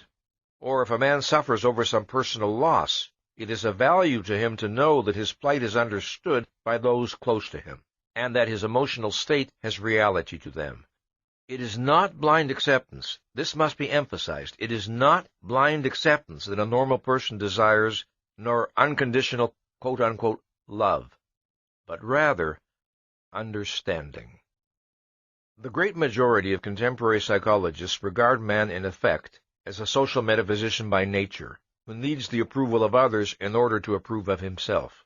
But it would be a gross error to confuse the motives of the social metaphysician, which are pathological, with a healthy person's desire for visibility. A psychologically healthy person does not depend on others primarily for his self-esteem. He expects others to perceive his value, not to create it. Unlike the social metaphysician, he does not desire approval indiscriminately or for its own sake. The admiration of others is of value and importance to him only if he respects the standards by which others judge him, and only if the admiration is directed at qualities which he himself regards as admirable. If other men give authentic evidence of understanding and appreciating him, they rise in his estimation. His estimate of himself does not change. He desires the experience of living in a rational and just social environment, where the responses he elicits from other men are logically related to his own virtues and achievements. He knows the truth about his own character and actions conceptually. He wants to experience it perceptually, through and by means of its consequences in persons who share his values. As for social metaphysicians, it is not visibility they seek from others, but identity. The desire for visibility does not mean that a psychologically healthy person's basic preoccupation in any human encounter is with the question of whether or not he is properly appreciated. When a person of self-esteem meets a person for the first time, his primary concern is not, what does he think of me, but rather, what do I think of him? His primary concern necessarily is with his own judgment and evaluation of the facts that confront him. Entailed by man's desire to see his values objectified in reality is the desire to see his own values embodied in the persons of others, to see human beings who face life as he faces it. That sight offers man a reaffirmation of his own view of existence. A man can feel visible in different respects and to varying degrees in different human relationships. A relationship with a casual stranger does not afford man the degree of visibility he experiences with an acquaintance. A relationship with an acquaintance does not afford man the degree of visibility he experiences with an intimate friend. But there is one relationship which is unique in the depth and comprehensiveness of the visibility it entails: romantic love. Contained in every human being's self-concept is the awareness of being male or female. One's sexual identity, the way one psychologically experiences one's maleness or femaleness, is normally an integral and intimate part of one's experience of personal identity. One's psychosexual identity is the product and reflection of the manner in which one responds to one's nature as a sexual being, just as one's personal identity is the product and reflection of the manner in which one responds to one's nature as a human being. To what extent is one aware of oneself as a sexual entity? What is one's view of sex and of its significance in human life? How does one feel about one's own body? How does one view the opposite sex? How does one identify the respective sexual roles of man and woman? How does one evaluate one's own sexual role? It is his answers to such questions that determine a human being's sexual psychology. The single most pertinent factor in determining a person's sexual attitudes is the general level of his self-esteem. The higher the level of self-esteem, the stronger the likelihood that his responses to his own sexuality will be appropriate and that he will exhibit a healthy sex psychology. A healthy masculinity or femininity is the consequence and expression of a rationally affirmative response to one's own sexual nature. What does this entail? A strong affirmative awareness of one's own sexuality, a positive response to the phenomenon of sex, a perspective on sex that sees it as integrated to one's mind and values, not as a dissociated, mindless, and meaningless physical indulgence, a positive and self-valuing response to one's own body and the body of the opposite sex, and a confident understanding, acceptance, and enjoyment of one's own sexual role. Just as one's sexual personality is essential to one's sense of oneself, so it is essential to that which one wishes to objectify and to see reflected or made visible in human relationships. The experience of full visibility and full self-objectification entails being perceived and perceiving oneself not merely as a certain kind of human being, but as a certain kind of man or woman. It should be clear why the optimal experience of visibility and self-objectification requires interaction with a member of the opposite sex. One's sexual personality can be perceived and appreciated abstractly by one's friend, but it cannot be of great personal importance to him. A member of the opposite sex, with whom one enjoys a strong mutuality of mind and values, is capable of perceiving and personally responding to one in both areas. Romantic love, then, involves one's sense of visibility, not merely as a human being, but as a man or a woman. I want to stress that this experience of full visibility exists only as a potential in relation to the opposite sex, not as an automatic actuality. Whether or not a man and woman of the same basic values and sense of life will respond fully and personally to each other depends on many factors. These may include the context or circumstances in which their relationship occurs, the nature of their respective interests, the presence or absence on either side of emotional involvements elsewhere, the presence or absence of repression in one or both, and so on. Further, a man and woman may be in love while not enjoying a full unity of mind and values if there are major and basic areas of affinity and mutuality between them. Even if they do not feel optimally visible to each other, they may feel visible to a significant and enjoyable extent. Let me mention, as an aside, that I am using heterosexual relationships as my basic model because that encompasses the great majority of the human race. But there is very little, if anything, I am saying about romantic love here that is not equally applicable to gay relationships. Love is an emotional response that involves two basic related aspects. One regards the loved object as possessing or embodying qualities that one values highly, and, as a consequence, one regards the loved object as a source of pleasure. This applies to any category of love, not only romantic love. In the case of romantic love, which is the most intense, positive emotional response one human being can offer another, one sees the loved object as possessing or embodying one's highest values and as being crucially important to one's personal happiness. Further, one sees the loved object as being crucially important to one's sexual happiness. This is one of the defining characteristics of romantic love. It is in a person's romantic sexual choices that his view of himself and of existence stands eloquently revealed. A man falls in love with and sexually desires the woman who reflects his deepest values. A man of self-esteem, a man in love with himself and with life, feels an intense need to find human beings he can admire, and to find a spiritual equal whom he can love.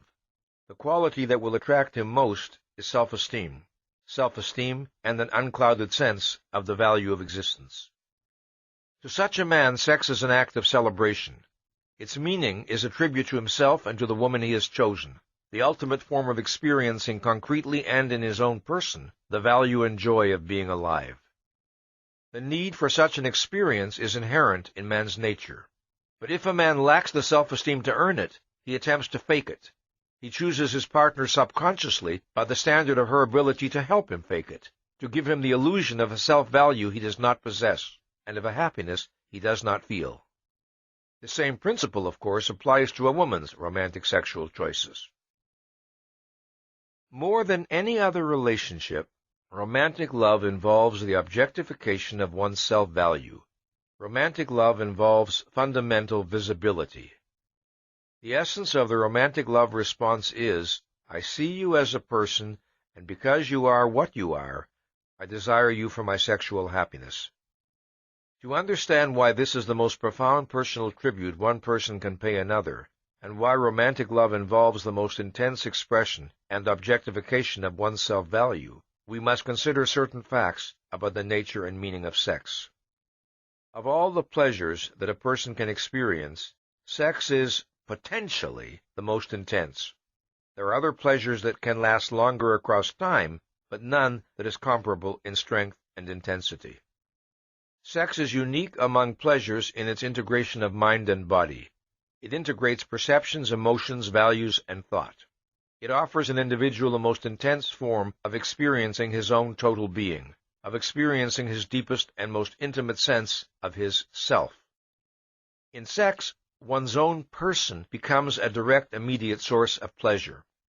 And since pleasure is experienced by man as the good, sex offers him the most intense and immediate form of experiencing himself as good, meaning as a value. Further, sex offers man the most intense and immediate form of experiencing life as a value. His self-esteem exists in a man's mind as an abstraction. Its meaning is that he is competent to achieve his values and therefore to achieve happiness, and that he is worthy of doing so. The pleasure he experiences in the act of sex is the direct, immediate sensory confirmation and reaffirmation of that conviction. His conviction that life is a value, that life is worth living, exists in a man's mind as an abstraction. Its meaning is the conviction that the nature of life is such that happiness is within his power to achieve. The pleasure he experiences in the act of sex is the confirmation and reaffirmation of that conviction.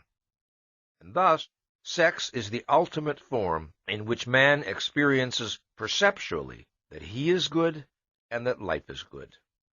Sex affords an individual a most intensely pleasurable form of self-awareness.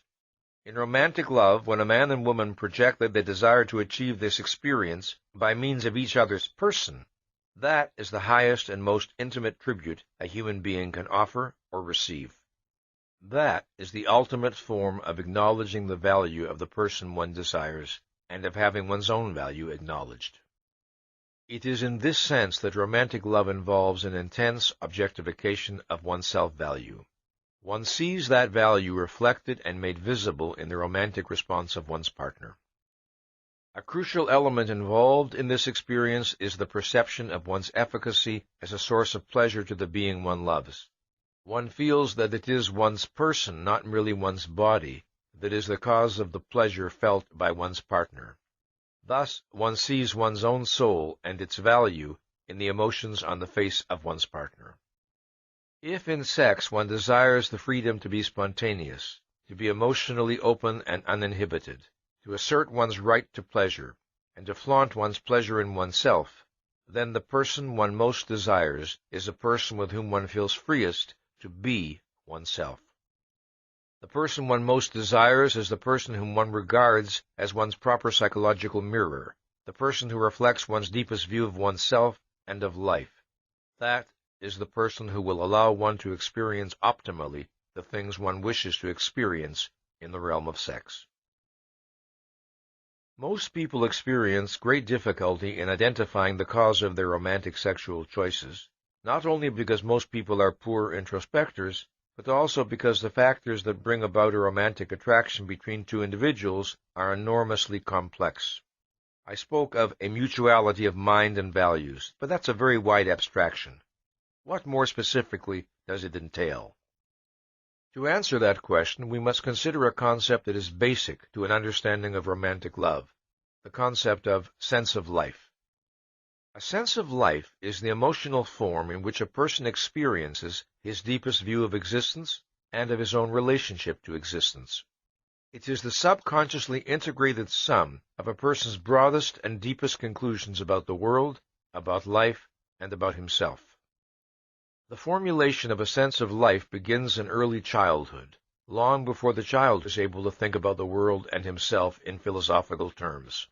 The conscious philosophical convictions he acquires later may or may not be in accord with his sense of life.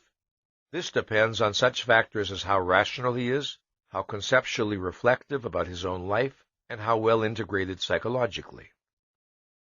In the course of his development from childhood, a human being encounters certain fundamental facts of reality, facts about the nature of existence and the nature of man, to which he can respond in a variety of ways and with varying degrees of rationality and realism. It is the cumulative sum of these responses that constitutes a person's distinctive sense of life. For example, it is an inescapable fact of reality that thinking is a necessity of man's existence, that man requires knowledge, and that the acquisition of knowledge requires the effort of conceptual thought. The position a young person takes on this issue is not arrived at by explicit decision, nor by a single choice. It is arrived at by the cumulative implication of a long series of choices and responses in the face of specific situations involving the need to think. A young person may respond positively and healthily, learning to take an active pleasure in the exercise of his mind, or he may approach intellectual effort grudgingly and dutifully, viewing it in effect as a necessary evil. Or he may regard intellectual effort with lethargic resentment or fear, viewing it as an unfair burden and imposition, and determined to avoid it whenever possible. What gradually forms and hardens in his psychology is a trend, a policy, a habit, a position or premise by implication. It is in this manner that all sense-of-life attitudes are formed. The cumulative result of such responses is a generalized feeling about oneself, about existence, and about one's relationship to existence. A person's sense of life can reflect an unbreached self-esteem and an undiluted sense of the value of existence, the conviction that the universe is open to the efficacy of one's thought and effort, or it can reflect the torture of self-doubt and the anxiety of feeling that one lives in a universe which is both unintelligible and hostile. It can reflect a view of life as exaltation, or a view of life as tragic doom, a view of life as adventure, or a view of life as frustration, a view of life as beauty, or a view of life as sordid senselessness. It can embody eagerness and self-confidence, or self-loathing and embittered resentment, or muted wistful longing, or anguished tragic defiance, or gentle uncomplaining resignation, or aggressive impotence. A person's sense of life is of crucial importance in the formation of his basic values, since all value choices rest on an implicit view of the being who values, and of the world in which he must act. A person's sense of life underlies all his other feelings, all his emotional responses. It is like the leitmotif of his soul, the basic theme of his personality. This is especially evident in the sphere of his romantic sexual responses. Just as one's own sense of life can be very difficult to isolate and identify conceptually, so it is very difficult to isolate and identify the sense of life of another human being. However, in romantic relationships, the affirmative response of each party to the sense of life of the other is crucial to the experience of love and to the projection of mutual visibility. There are many ways in which a sense of life affinity is communicated, but perhaps the rarest is by explicit conceptual statement. Two people discover their affinity by learning of each other's values and disvalues, and by such means as observing each other's manner of talking, of smiling, of standing, of moving, of expressing emotions, of reacting to events, and so on. They discover it by the way they react to each other, by the things that are said and by the things that are not said, by the explanations it is not necessary to give, by sudden, unexpected signs of mutual understanding. Without a significant sense of life affinity, no fundamental and intimate experience of visibility is possible. One may be admired for some particular quality or qualities by a person with an alien sense of life, but one's feeling of gratification, if any, would be extremely limited. One would sense that the basic frame of reference of the other person, the basic context from which one is being viewed and appraised, is different from one's own, and one would conclude that the admiration does not mean what it would mean in one's own context. For example, suppose that a person with a self-confident, affirmative sense of life is admired by a person whose own sense of life is defiantly tragic, so that the admiration projected is for the image of a heroic but doomed martyr. The recipient of such admiration would not feel properly visible, because the image would clash with his own non-tragic sense of himself. In romantic love, optimally experienced, one is admired for the things one wishes to be admired for, and equally important, in a way and from a perspective that is in accord with one's own view of life.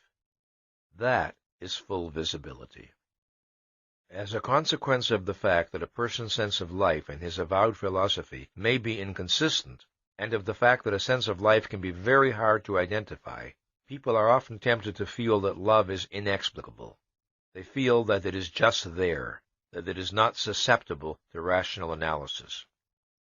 An individual may be at a loss to explain why he feels uniquely visible, uniquely in emotional accord with one particular person and not with another, who on the surface may appear to be an equally plausible romantic partner. If a person wishes to identify the ultimate grounds of his romantic feeling for another human being, the questions to ask and answer are these. What does this relationship make me feel about myself? What is the distinctive nature of the self-experience it produces in me, and why? What attitudes, characteristics, and actions of the person I love are essential in giving me this experience? The answers to these questions will tell a person a great deal, not only about the nature of his romantic feeling, but also about the nature of his self-esteem and about his deepest image of himself. We have seen that self-esteem is the hallmark of mental health. It is the consequence, expression, and reward of a mind fully committed to reason. Commitment to reason is commitment to the maintenance of a full intellectual focus, to the constant expansion of one's understanding and knowledge. It is a commitment to the principle that one's actions must be consistent with one's convictions, and that one must not attempt to fake reality or place any consideration above reality. It is a commitment that one must not permit oneself contradictions, that one must not attempt to subvert or sabotage the proper function of consciousness. In our analysis of needs, I discussed the fact that the frustration of a need does not necessarily result in the immediate or direct death of the organism.